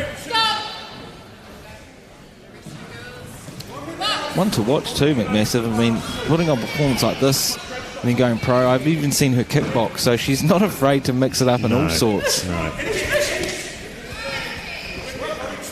Just under a minute to go in round number 3. Holly McMath up against Tasman Benny. This is for the National Championships for 2021. They'll probably meet again, or they won't meet again later in the year. So, not with Holly heading pro. I mean, that's the way. The thing is, right, if Holly does go on to win and then Tasman wins later in the year, they're both champs in the same year, right? Yeah, that's a good point. Yeah. They might fight again. 20 seconds to go. Almost one of those fights I want to see it go maybe 6 rounds. I mean, they seem like they've got a lot of gas left in the tank. I'm sure they're not thinking the same. Both very fit. Well, sometimes the fighters make it look easy as we go down out of 5 seconds. And they don't look too touched up at all. They put on a great display. What a bout that was. Yeah. Very clinical. One for the purist, but highly enjoyable. That was this is a great bout to watch.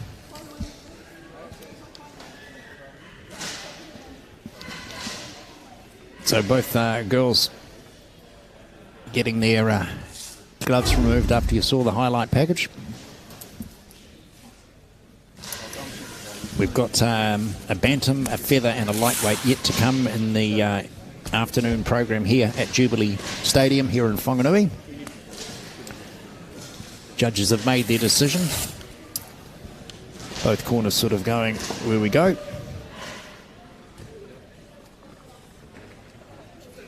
And we'll head back down now and get Danny Jonas to announce the winner. Please welcome to the stage Thomas Rangipa, currently the Assistant National Coach and the Relationship Manager of the National Elite Squad.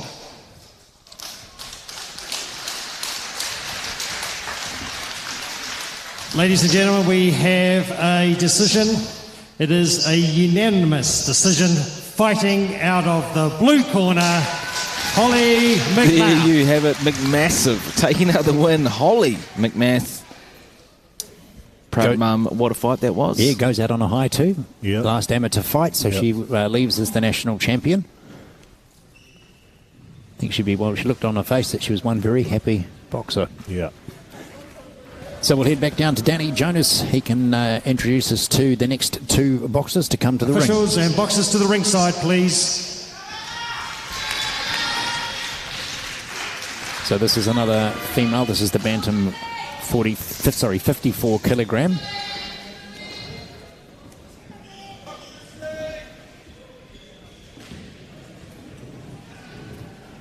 Ladies and gentlemen, we are moving on to bout the 7 bantamweight women's 54 kg, three 3-minute rounds.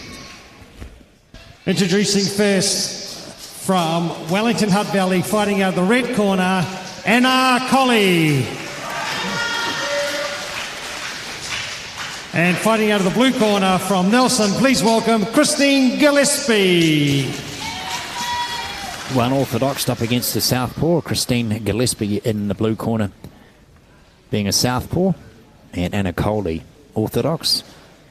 Slight advantage to Christine at 162 centimetres up against 157, so not a lot in it. Just want to point out too, the next three fights, all females, the best in New Zealand. We step up a weight category each time, 54, 57, 60. But two champs, and one champ's going to walk away the winner. And I'm sure you'll be watching this one very intently as well, Ryan. Yeah. Couple of really good fights. Rua Williams is our referee for this match, giving the girls final instructions. This is going to be an absolute showstopper. About 54 kilograms, 3 threes. Christine there in the blue, and there in the red. Speaking of Anna too, or trainer Asher Dubshire, he's got about mid-year, and he's had a few amateurs of his own. Well-known boxer here in New Zealand, training some champs down there in Wellington, Hutt Valley. And Christine, she was the founder of the Hard Knocks Boxing Club in Nelson, out Richmond Way. Always great too to see a North versus South Island matchup, and that's what we see here at the Nationals. And I think the only boxer from Nelson, isn't it? I think you're right. Yeah. It's Christine Gillespie. She's also 3 times the South Island Golden Gloves champion, 1 New Zealand Golden Gloves, and the 2020 New Zealand 54 kg champ. Yeah. But not to be outdone, let's be honest, Anna Coley, she's 2 times Wellington champ at a slightly heavier weight of 57, and a North Island Golden Gloves champion at 51. And she made the long list for the Commonwealth Games. Yep, she was at one of the camps. She wasn't at the last one because she had a fight that weekend, yeah. Also noticing Anna's got to be careful, keep moving to that left, because once she steps to the right, she could get planted by one of those power shots from the southpaw. And I did see her get clipped earlier. Yep, doing same. a great job at moving left. Don't move to the right too much, or she will get clipped. Like them. But, you know, it's like we said earlier, once you start getting fatigued or things are going on, you know, there's so many things going on in the ring. We can see it from here, but when you're there, right there on the canvas, not always, it's easier said than done. It is.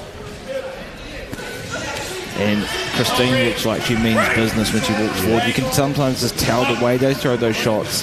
They're with intent, and Christine's got some gunpowder behind those shots. Really plants those shots too. Some southpaws are quite light on their feet. Christine's quite heavy, but she throws those shots well. And they're keeping range again, aren't they? Well, at times, and then Gillespie comes in with those wild hooks. Yeah. But, yep, she got out of the way then, and back to that range and just work their way in.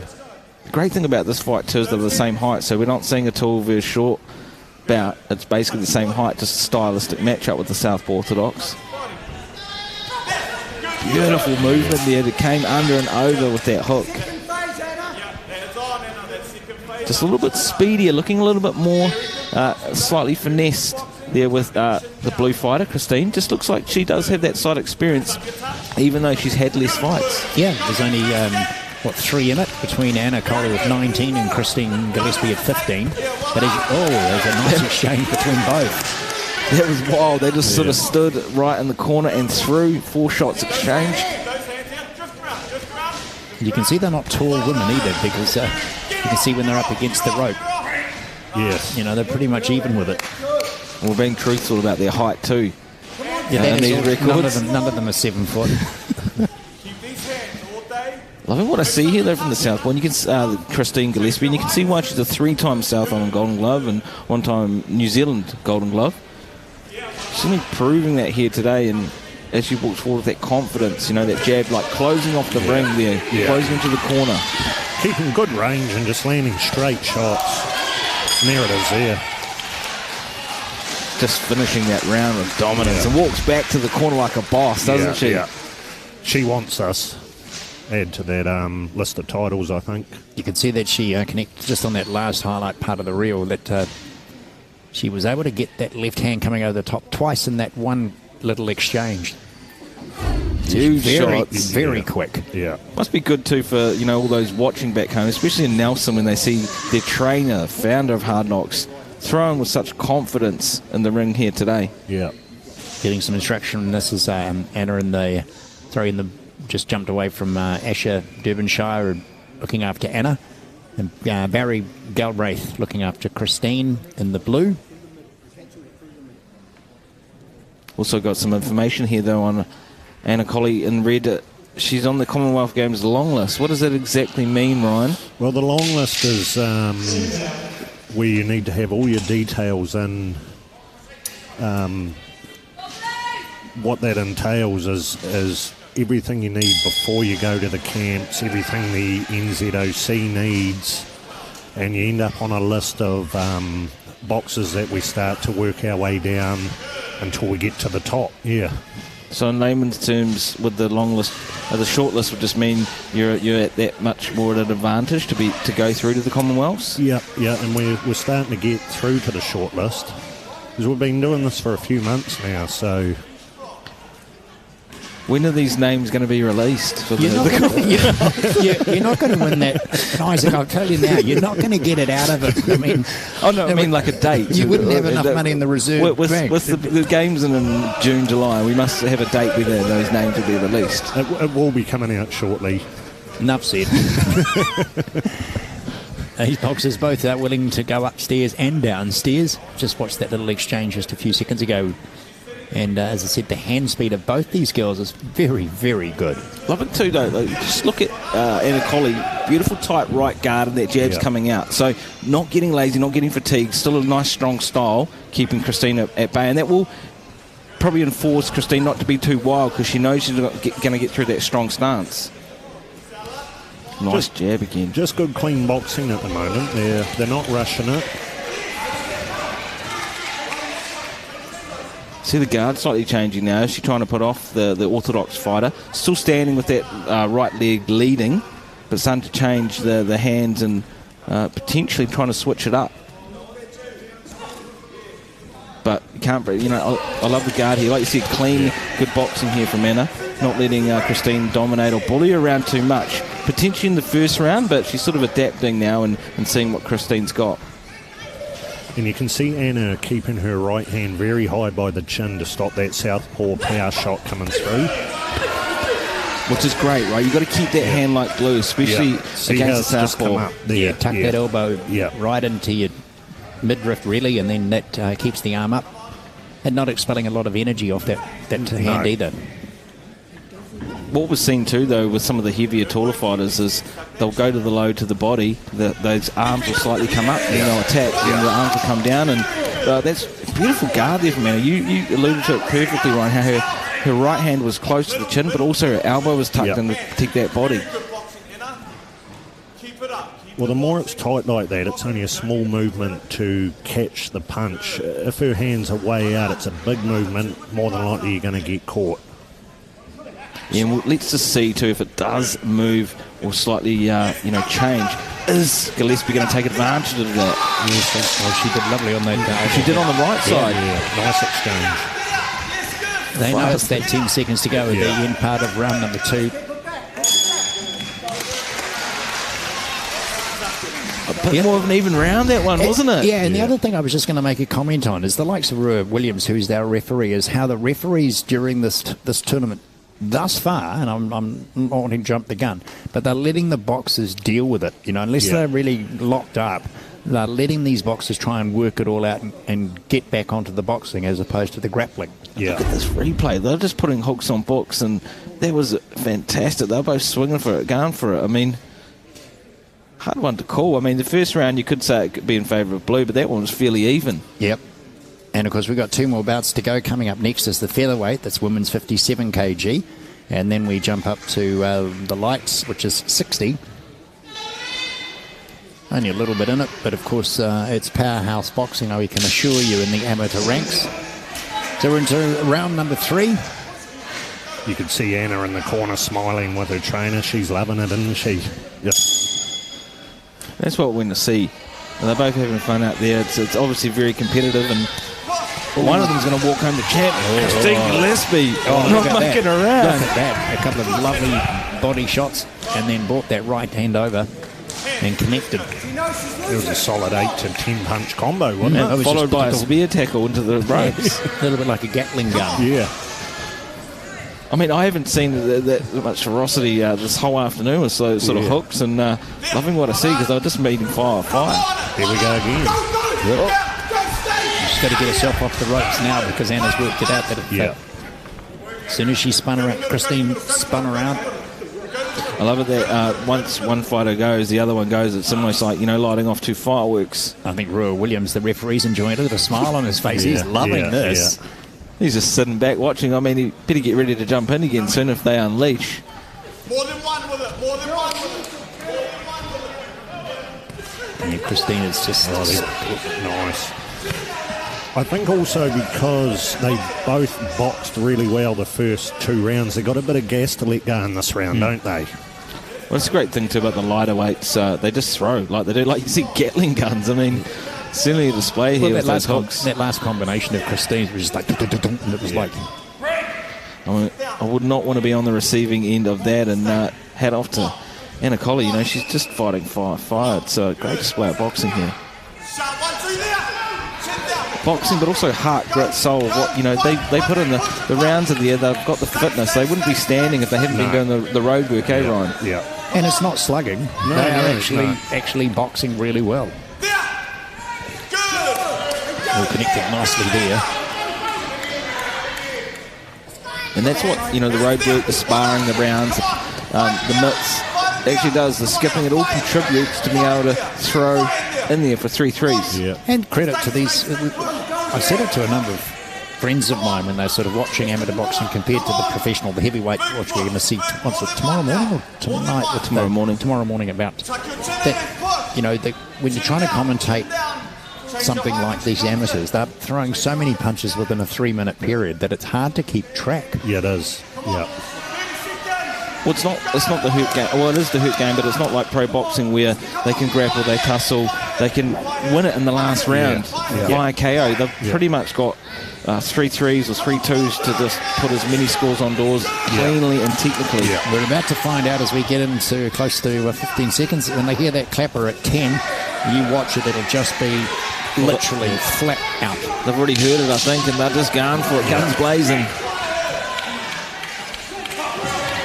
Both these girls deserve a huge round of applause. What a war, giving a hug afterwards. That was impressive. You described it as a Gatling gun, perfect way or analogy for this fight. Look at that, a Gatling gun Gillespie. Could be a new nickname.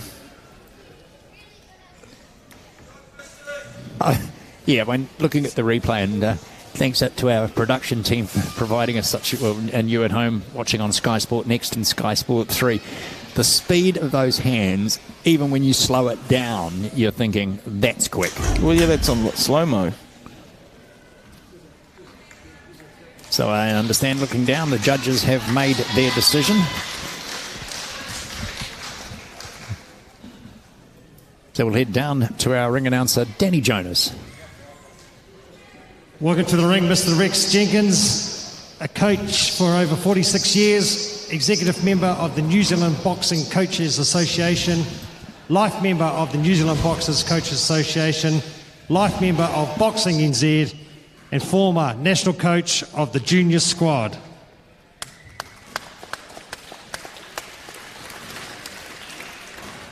Ladies and gentlemen, we have a unanimous decision. Fighting out of the blue corner, Christine Gillespie. There you have it, the champ, Hard Knocks founder, all the way from Nelson, and champ, Christine Gillespie. What a win. The Gatling gun, Gillespie. Yeah. Wouldn't we want to be doing rounds with her in the gym come next week or the week after? No, not at all. Rexy, like you said earlier, what does he train? 70 champs? 70 New Zealand champs or more? More, I think, yep. That's incredible. Yep. And still turns up every competition he can. Yep. Also runs the North Island Golden Gloves in Taupo, big event. Yep. Yeah, puts all the work into that. So we'll stay with Danny Jonas, who can introduce the featherweights. These are the women 57 kg. Rules and boxes to the ringside, please.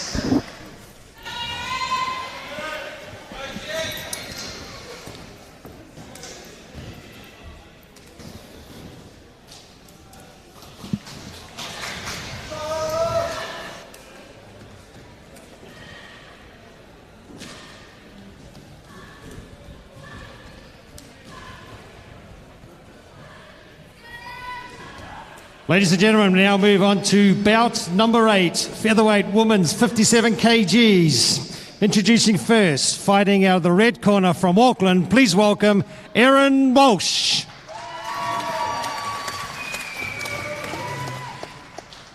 And Erin's opponent from South Auckland, fighting out of the blue corner, Jen Peters.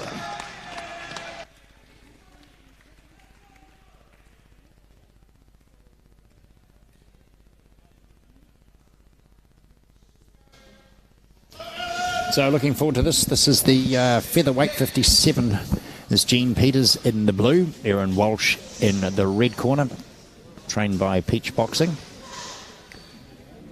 I mean, having Isaac and Boaz Peach training you, Erin Walsh must be... Oh, look, I've seen the Irish Queen, Erin Walsh, fight before, and she is wild, vicious, and a great boxer. Well, she's up against Jean Peters, or known more commonly as Nitro Jean, which is actually a really clever play on words as well. I mean, our referee for this is Peter George. Legendary gyms too. Peach Boxing in the red, Cameron Todd Boxing in the blue. Beautiful left hook to start the round. I mean, usually they start off the jabs, but that was a leading left hook on the back foot. She'll come forward the whole time, Erin, and fresh back from Thailand, represent New Zealand over there. Big shots there from Erin. Beautiful overhand right. And as I say, we're only into the first 15 seconds. I think Erin wants to finish this early. I mean, just a walk forward Terminator style. Look at that crouching tiger. Look, just going for that left hook, right hook. I mean, this is a no-nonsense style, isn't it? Yeah. I mean, just goes for the combo and then goes straight back to it, just stalking her. Yeah. And hits hard. Just missing there. Almost ripped the rope off to that left hook. Closing the ring too. By moving forward, she knows exactly where she's trying to push Jen into. Almost like a peekaboo style there. She's just waiting, crouching, like ready to unleash. And she's got the power, doesn't she? She does. Born and bred Ireland, but now resides in Auckland. The Irish Queen, Erin Walsh. And we were talking about counter-strikers before and fighters on the back foot. I don't think this is in the vocab of Erin's mentality. She just wants to just walk forward and punish Jean. You won't see her go back. Well, she's a Golden Gloves winner and also a title in Ireland. Oh. And she's ranked, is she number 1 in New Zealand in the female weight division? Yeah, I'd say. She just been on that Thailand trip and did really well over there. How'd she go against all the other, boxers and at the camps? Yeah, really good. Yeah. I mean, just such a strong stance as well. She holds her own, real tight guard, just unleashes like she just then. Never taking her foot off the gas. I don't think I've seen the girl take a step backwards. No, she won't, no. In the clinch too, at times you don't know if the box is going to throw. Usually they clinch and throw away. Erin's basically answering the clinches of left, right, hook. Look at that. Just, yeah. So Jen needs to keep that distance, keep on the back foot and throw a bit more. Just stop it coming in, but... Jen's a real counter striker as she walks back, but perfect recipe for Erin, because you just love to walk forward, stand and bang. Yeah. And that was well demonstrated just then when you saw Ryan step back, but she still threw a punch. Yeah. Absolutely vicious as she walks forward. Just looking like she wants to end it all with just one punch. Yeah. There it is. Look, just straight in and throws the right. I mean, she'll throw one right hook and then left and another right hook. No jabs, just straight hooks. There's the hook. Dancing, moving forward, constantly moving those shoulders and legs, ready to just unleash a hook. And a body shot to finish the round. Isaac Peach will be loving that. I mean, when asked the style as well, Peach style. Yeah. Yeah, I love it. 5'3", and whatever she lacks in height, she's making up for in power and aggression as she comes forward. Now, beautiful tight guard, left hook, right hook, getting out of the way too of the longer reach fighter there, Jen. Well, I mean, Jen is as I say, they've as far as bouts are concerned, she's done 17. Erin's done 25, but. Jen's Golden Gloves champ. She's also fought in California, state champ, Gulf Harbour champ out of the US, and in Samoa Tri-Nations. So, again, both experienced fighters. And we were talking about leading with the left hook earlier. Here's a perfect example of just leading with a straight or a hook and walking in. Leading with a left or a right hook. Yeah. I mean, I don't even know if I've seen that Erin jab, No. which I'm not complaining about. I love this. Yeah. And I'm sure Jen isn't loving it, so she's going to have to be either continuing on the back foot or she's going to have to meet fire. Is that her style? Can she switch it up enough or just keep walking on the back foot, effectively trying to put more points on the scoreboard? Well, if you're getting caught going back, it does tire you out. If you can't stop that momentum coming forward, you will start to fatigue and start to get hit more, which we're starting to see a little Just bit. as you said that, and you don't want to be getting hit too on the back foot. Like you said, it's only going to tire you out, slightly demoralise you, and give you less confidence when fighting someone like Erin Welsh. I mean, you've always got to stand and bang with her and walk forward. Oh, that was a beautiful Erin. Just connected lovely with those two right hands. She really needs to just step in and fire the longest shots, Jen does, and try and stop this coming forward, But this is Erin's style. She's doing a beautiful job of cutting off the ring, just walking her down, getting her at times into the corner and on the ropes. I mean, this is just going down a treat in their game plan and her style. Bang shot again. I mean, she'll step one way and then throw the hook the other, so it will off-put whatever Jen's trying to do. Crowd loving it as well, supporting both fighters here, because it's just a beautiful bout to watch. Yeah. And shot again, holds her guard up, and then just launches in a jab, but it was almost like a power jab, and half between a hook and a jab. I mean, does she just ever straight jab? The Auckland supporters, of course, we've got the Auckland Amateur Boxing Association screaming out for Erin. Jen Peters, of course, Auckland Boxing Association. So right again. I started to get sounding like contemporaries with making some vocals. There's nothing wrong with that. It's if you ever want to wear a red jersey, we'll happily welcome you aboard. Just as we get close to the ending of the round number 2 here on Sky Sport Next and Sky Sport 3, make sure you reset your alarm clock or whatever you're going to need to be back here with us at 5 o'clock. Because, of course, then we have another 9 bouts here of the National Elite and Youth Champs for 2021 here at the Jubilee Stadium in Wanganui.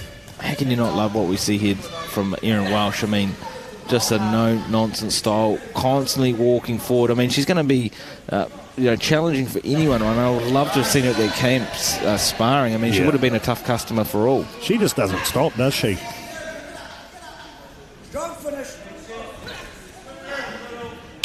Just a Terminator as she comes forward now, coming close to the end of round 2. And you're right, it will be wearing Jen down. She will be getting tired on the back foot and getting hit. Well, Jen's having to do a lot more moving and a lot more cutting off and trying to find a space to get away from her, but just getting constantly hunted down. You could see in that one the combinations that she was throwing. Yeah. She's probably, I'm saying Jen being in blue, is with having to walk back, she's probably using another 15 to 20% more energy required just to keep away. Yeah, and then you're having to be aware that you're not actually backing yourself onto the ropes or into a corner, so it's more mentally telling as well.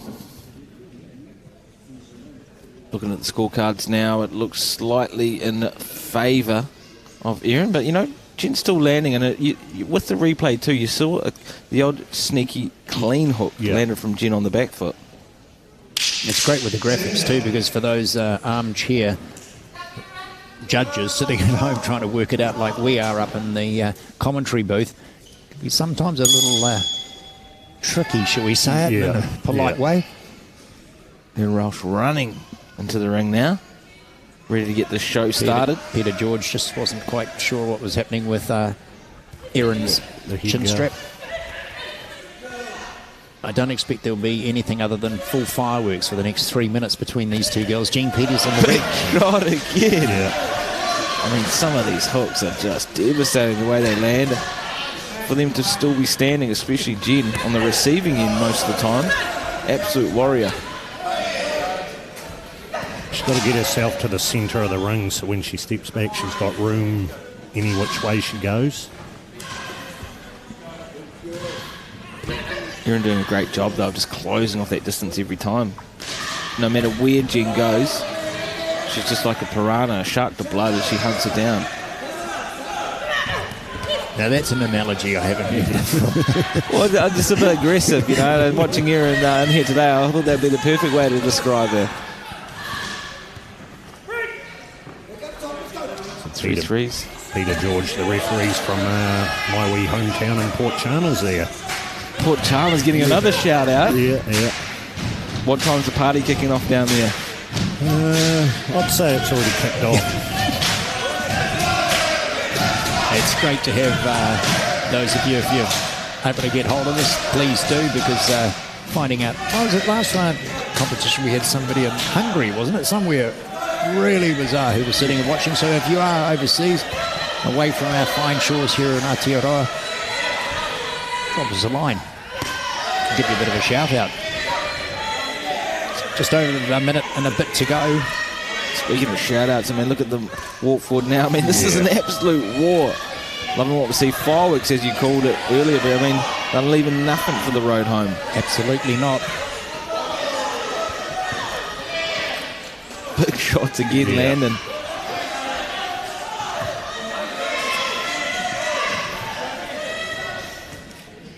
Erin doing a good job sort of walking down, maybe losing a little bit of gas in the tank.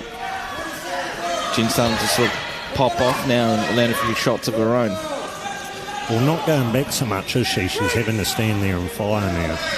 Which is actually quite effective. Yeah. Should have been potentially doing this a little bit earlier, playing at her own game. Yeah. Better to say Erin sort of, even when they come out of the grapple, she's literally swinging her hand at that exact moment, just hoping that she can catch Jen out just a little off guard. 10 seconds now, and this is when you'll know it. What a tussle it's been. You're right, but she basically throws a hook in the grapple, outside of the grapple, just when it's closed off. 10 seconds.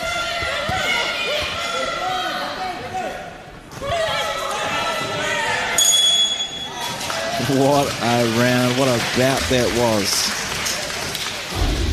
I think you'd be, to be honest, sticking with what the judges showed on the scorecard between rounds 1 and 2, that Jen Walsh did start evening up there near the end of round 3, probably in that last 30 seconds, when Jen started walking forward. Yeah, that's what I said earlier, is she was on the back foot a little too much going in Erin's favour. She needed to throw those punches hard and straight to stop her walking in. So we have one more bout coming up. This the last of this session. This is the women's lightweight, 60 kg. But before we get to that, of course, we'll see. Don't forget, 5 o'clock retune back into Sky 3 and or Sky Sport Next, because we will be live again here from the Jubilee Stadium. So we'll head down to our ringside announcer, Danny Jonas. Ladies and gentlemen, introducing Holly Sullivan to make the next presentation. Holly is a Star Over 1 coach, the first female in New Zealand to receive the coaching star. Team manager of the Canterbury team and past receiver of the Brian O'Brien Trophy. Ladies and gentlemen, we have a decision, and the 2021 national champion by split decision goes to the red corner, Aaron Walsh. There you have it, winner. And certainly living up to that peak style, Aaron Walsh. What a win, well deserved. Yeah. And Holly in there, she runs the Woolston Boxing Club. Very good coach, very good gym they have down there in Canterbury. Good gym, good following. Always vocal, the crowd as well, when they bring those Cantabrian supporters. Oh, it's brilliant. It's brilliant. So we, without further ado, we'll stick with Danny.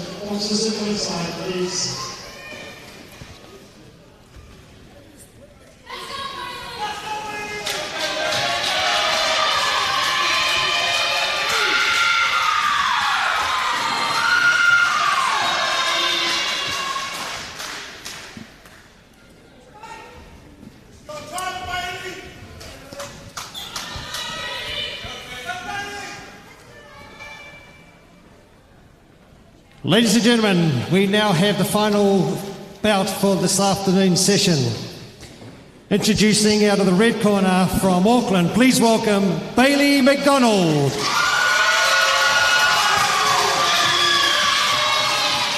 And Bailey's opponent fighting out of the blue corner from Shamrock, please welcome Troy Garton. Well, ladies and gentlemen, expect fireworks. This is a finale of the afternoon.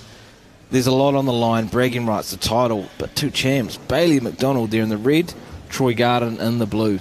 This is a bout I've been looking forward to. Troy coming back from Thailand, and Bailey was at my last Commonwealth Games camp, and both going really, really well. So it's going to be all guns? It's all guns. All guns. Well, if Bailey was at the last Commonwealth Game camp and Troy's fighting her now, this could be a contention runner-up for who gets through. Well, I can't say too much, but I've got to give you, Isaac, I've got to give you credit. You really trying. I mean,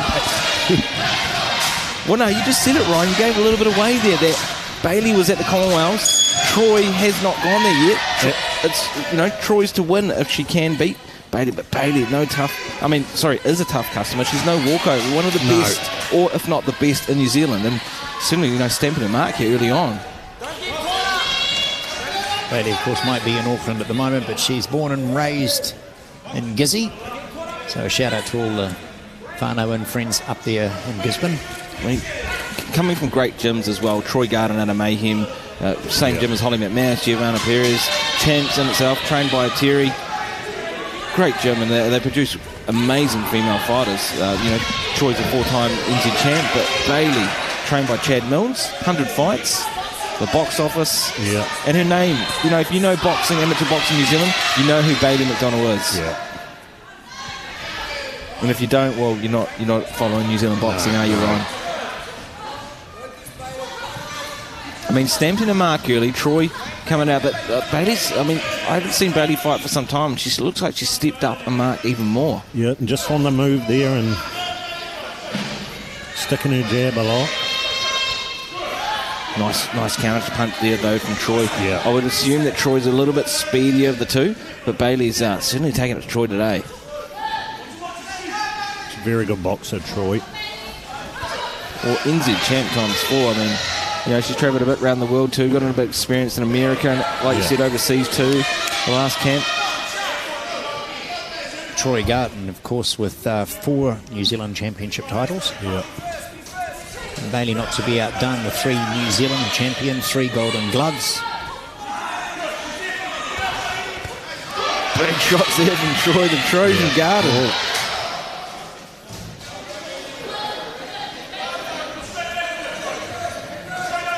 But Bailey looking just so composed, so relaxed. you know, we saw a little bit similar to the sort of Tasman Benny style, you know, likes to fight on the back foot, but Bailey's got a little bit more edge, a little more pep in her step with that back foot style. Yeah, and more bouncing forward, trying to hit hard. And just as you said that, bounce forward with a left hook.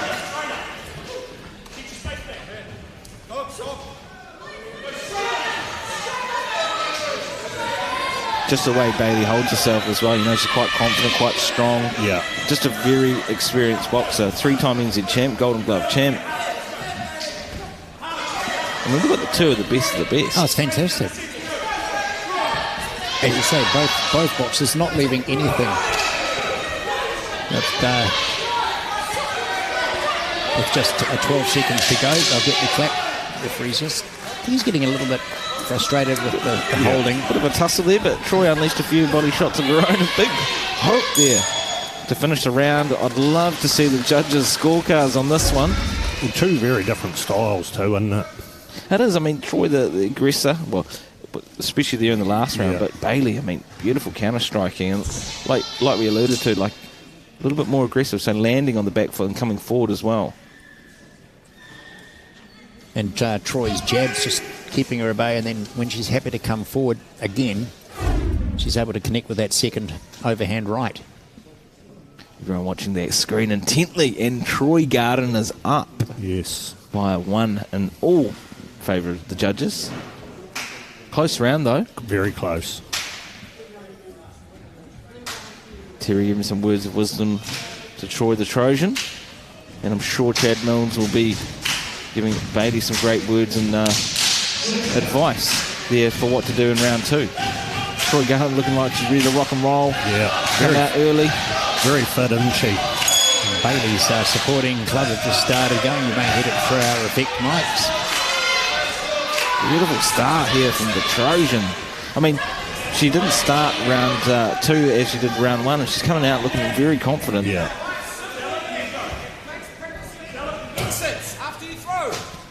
Both girls staying nice, light in their feet. Look at this, the tussle, and they just keep throwing. I mean, and looking at this, Ryan, they're still scoring points when she's landing on the bread basket, the rib cage there. And this is where Bailey needs to just shoot that hard 1-2 straight down the middle, otherwise Troy will be on her. Certainly is. Yeah. Playing her at her own game now. She went on the back foot and threw a few shots of her own. The jab's not going to be enough to stop Troy coming forward. I'm sort of, as the rounds go later, I'm seeing more of the old Troy that I saw back in the day. That first round, a little bit cagey, a little bit reserved, but Troy's looking like her old self. That absolute relentless, vicious style. I mean, there's a certain style too that comes out of Mayhem, isn't there? Like, look at Holly McMath, Giovanna Perez. Yeah, very good prep. I don't miss sparring with those ladies at all. It wasn't fun times, especially Giovanna Perez. I think she broke a rib. You can tell they got good prep. You know, they're well drilled. Oh, you know, certain gyms have a certain style, and Shamrock Mayhem does. Beautiful shot there again from Troy Garden. Certainly edging forward now in this second round. It's hard to pick this up on the screen, but of course both these girls are just a fraction over 5 foot. Yeah. You know, they are, as you would say, pocket rockets. They both met at the same time there, and they might be around the 5 foot mark, but they're hitting like heavyweights as they throw down now in this final of the afternoon, and a well-deserved final. I mean, these are two of the biggest names in their division in New Zealand, if not Oceania. See, I really like Bailey's style, but you can tell she's not throwing enough at the moment, so Troy's starting to just take advantage of that and edge forward. Yeah, I mean, just starting to edge forward, as you said, and just keeps throwing, never letting Bailey rest, even in the grapple. Yeah, well, Bailey's sort of getting down low, and of course, Troy's able to lean on her a bit, sap a little bit more energy out of her. A little bit, I wouldn't say it's messy, not as clean as some of the other fights we've seen, but it's still doing the damage. It's getting the work done. Yeah. Getting A to B. Toe's trying to let them box it out, but he'll step in when he needs to.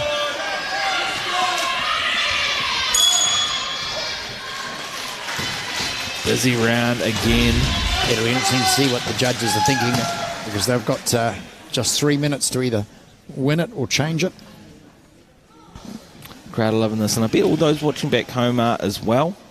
Whether you're in Auckland, Australia, around the world. What a performance.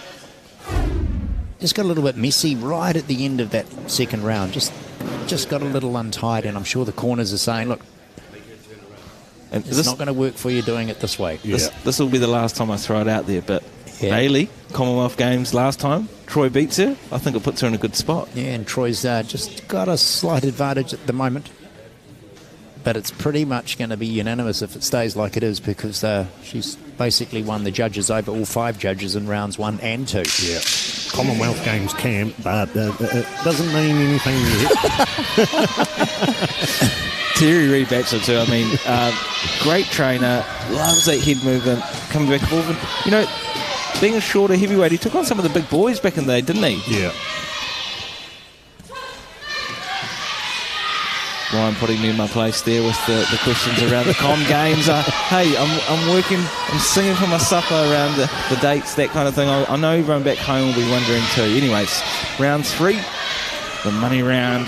Troy up on points. Bailey really needs to either finish her, stop her, or do something, a miracle at this stage to take this bout.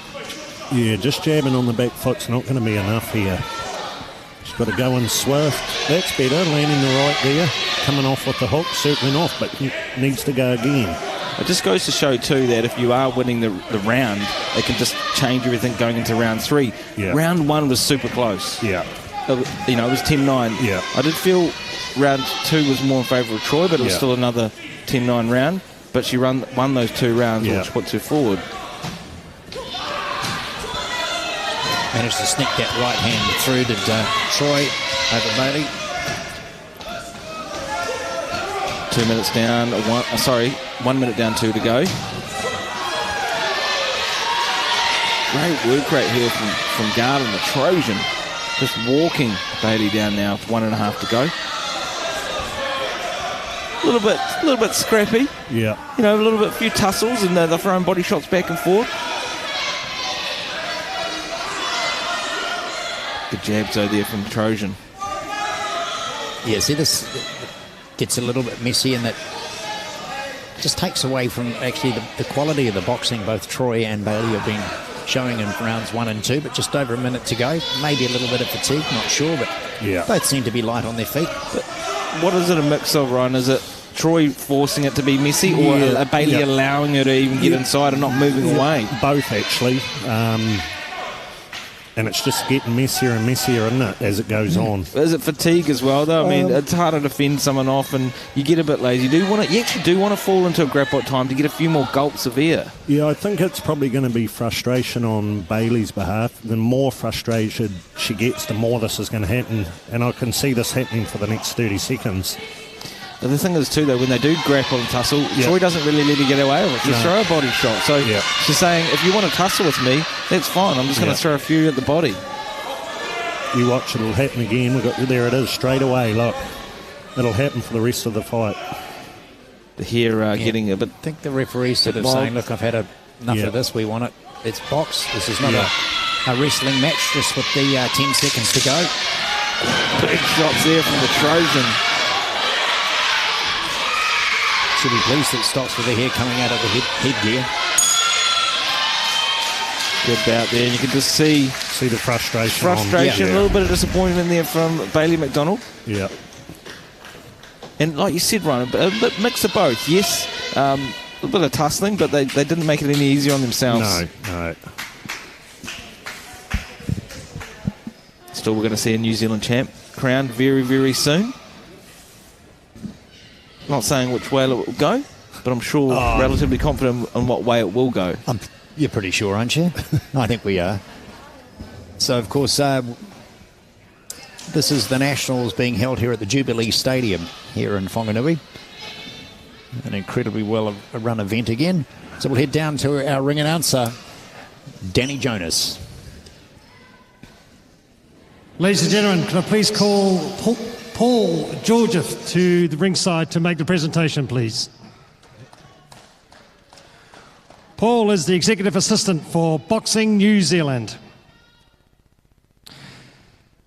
Ladies and gentlemen, we have a unanimous decision. And the New Zealand champion for 2021, fighting out of the blue corner, Troy Garton. Well, there you have it, the Trojan, Troy Garton dethrones Bailey and takes away the New Zealand title. Well deserved, great performance. Yeah, we thought that was the way it was going to go, the way that, except right at the end when it started to get really, really messy, the grappling, the holding, and it's I think it sort of took it away a little bit. I mean, about a 4-point variance in the way in which the judges scored it, but still absolutely brilliant. What a great afternoon of boxing. I've enjoyed every bout. Well, I'll tell you what, Ryan, is it's only just halfway through. We're going to be back here again at 5 o'clock, and then we're going to be going for it. So on behalf of Ryan Henry, of course, my friend Isaac sitting beside me, I'm Brent Perry. We're looking forward to catching you again at 5 o'clock on Sky Sport Next and Sky Sport 3. Thanks for being with us.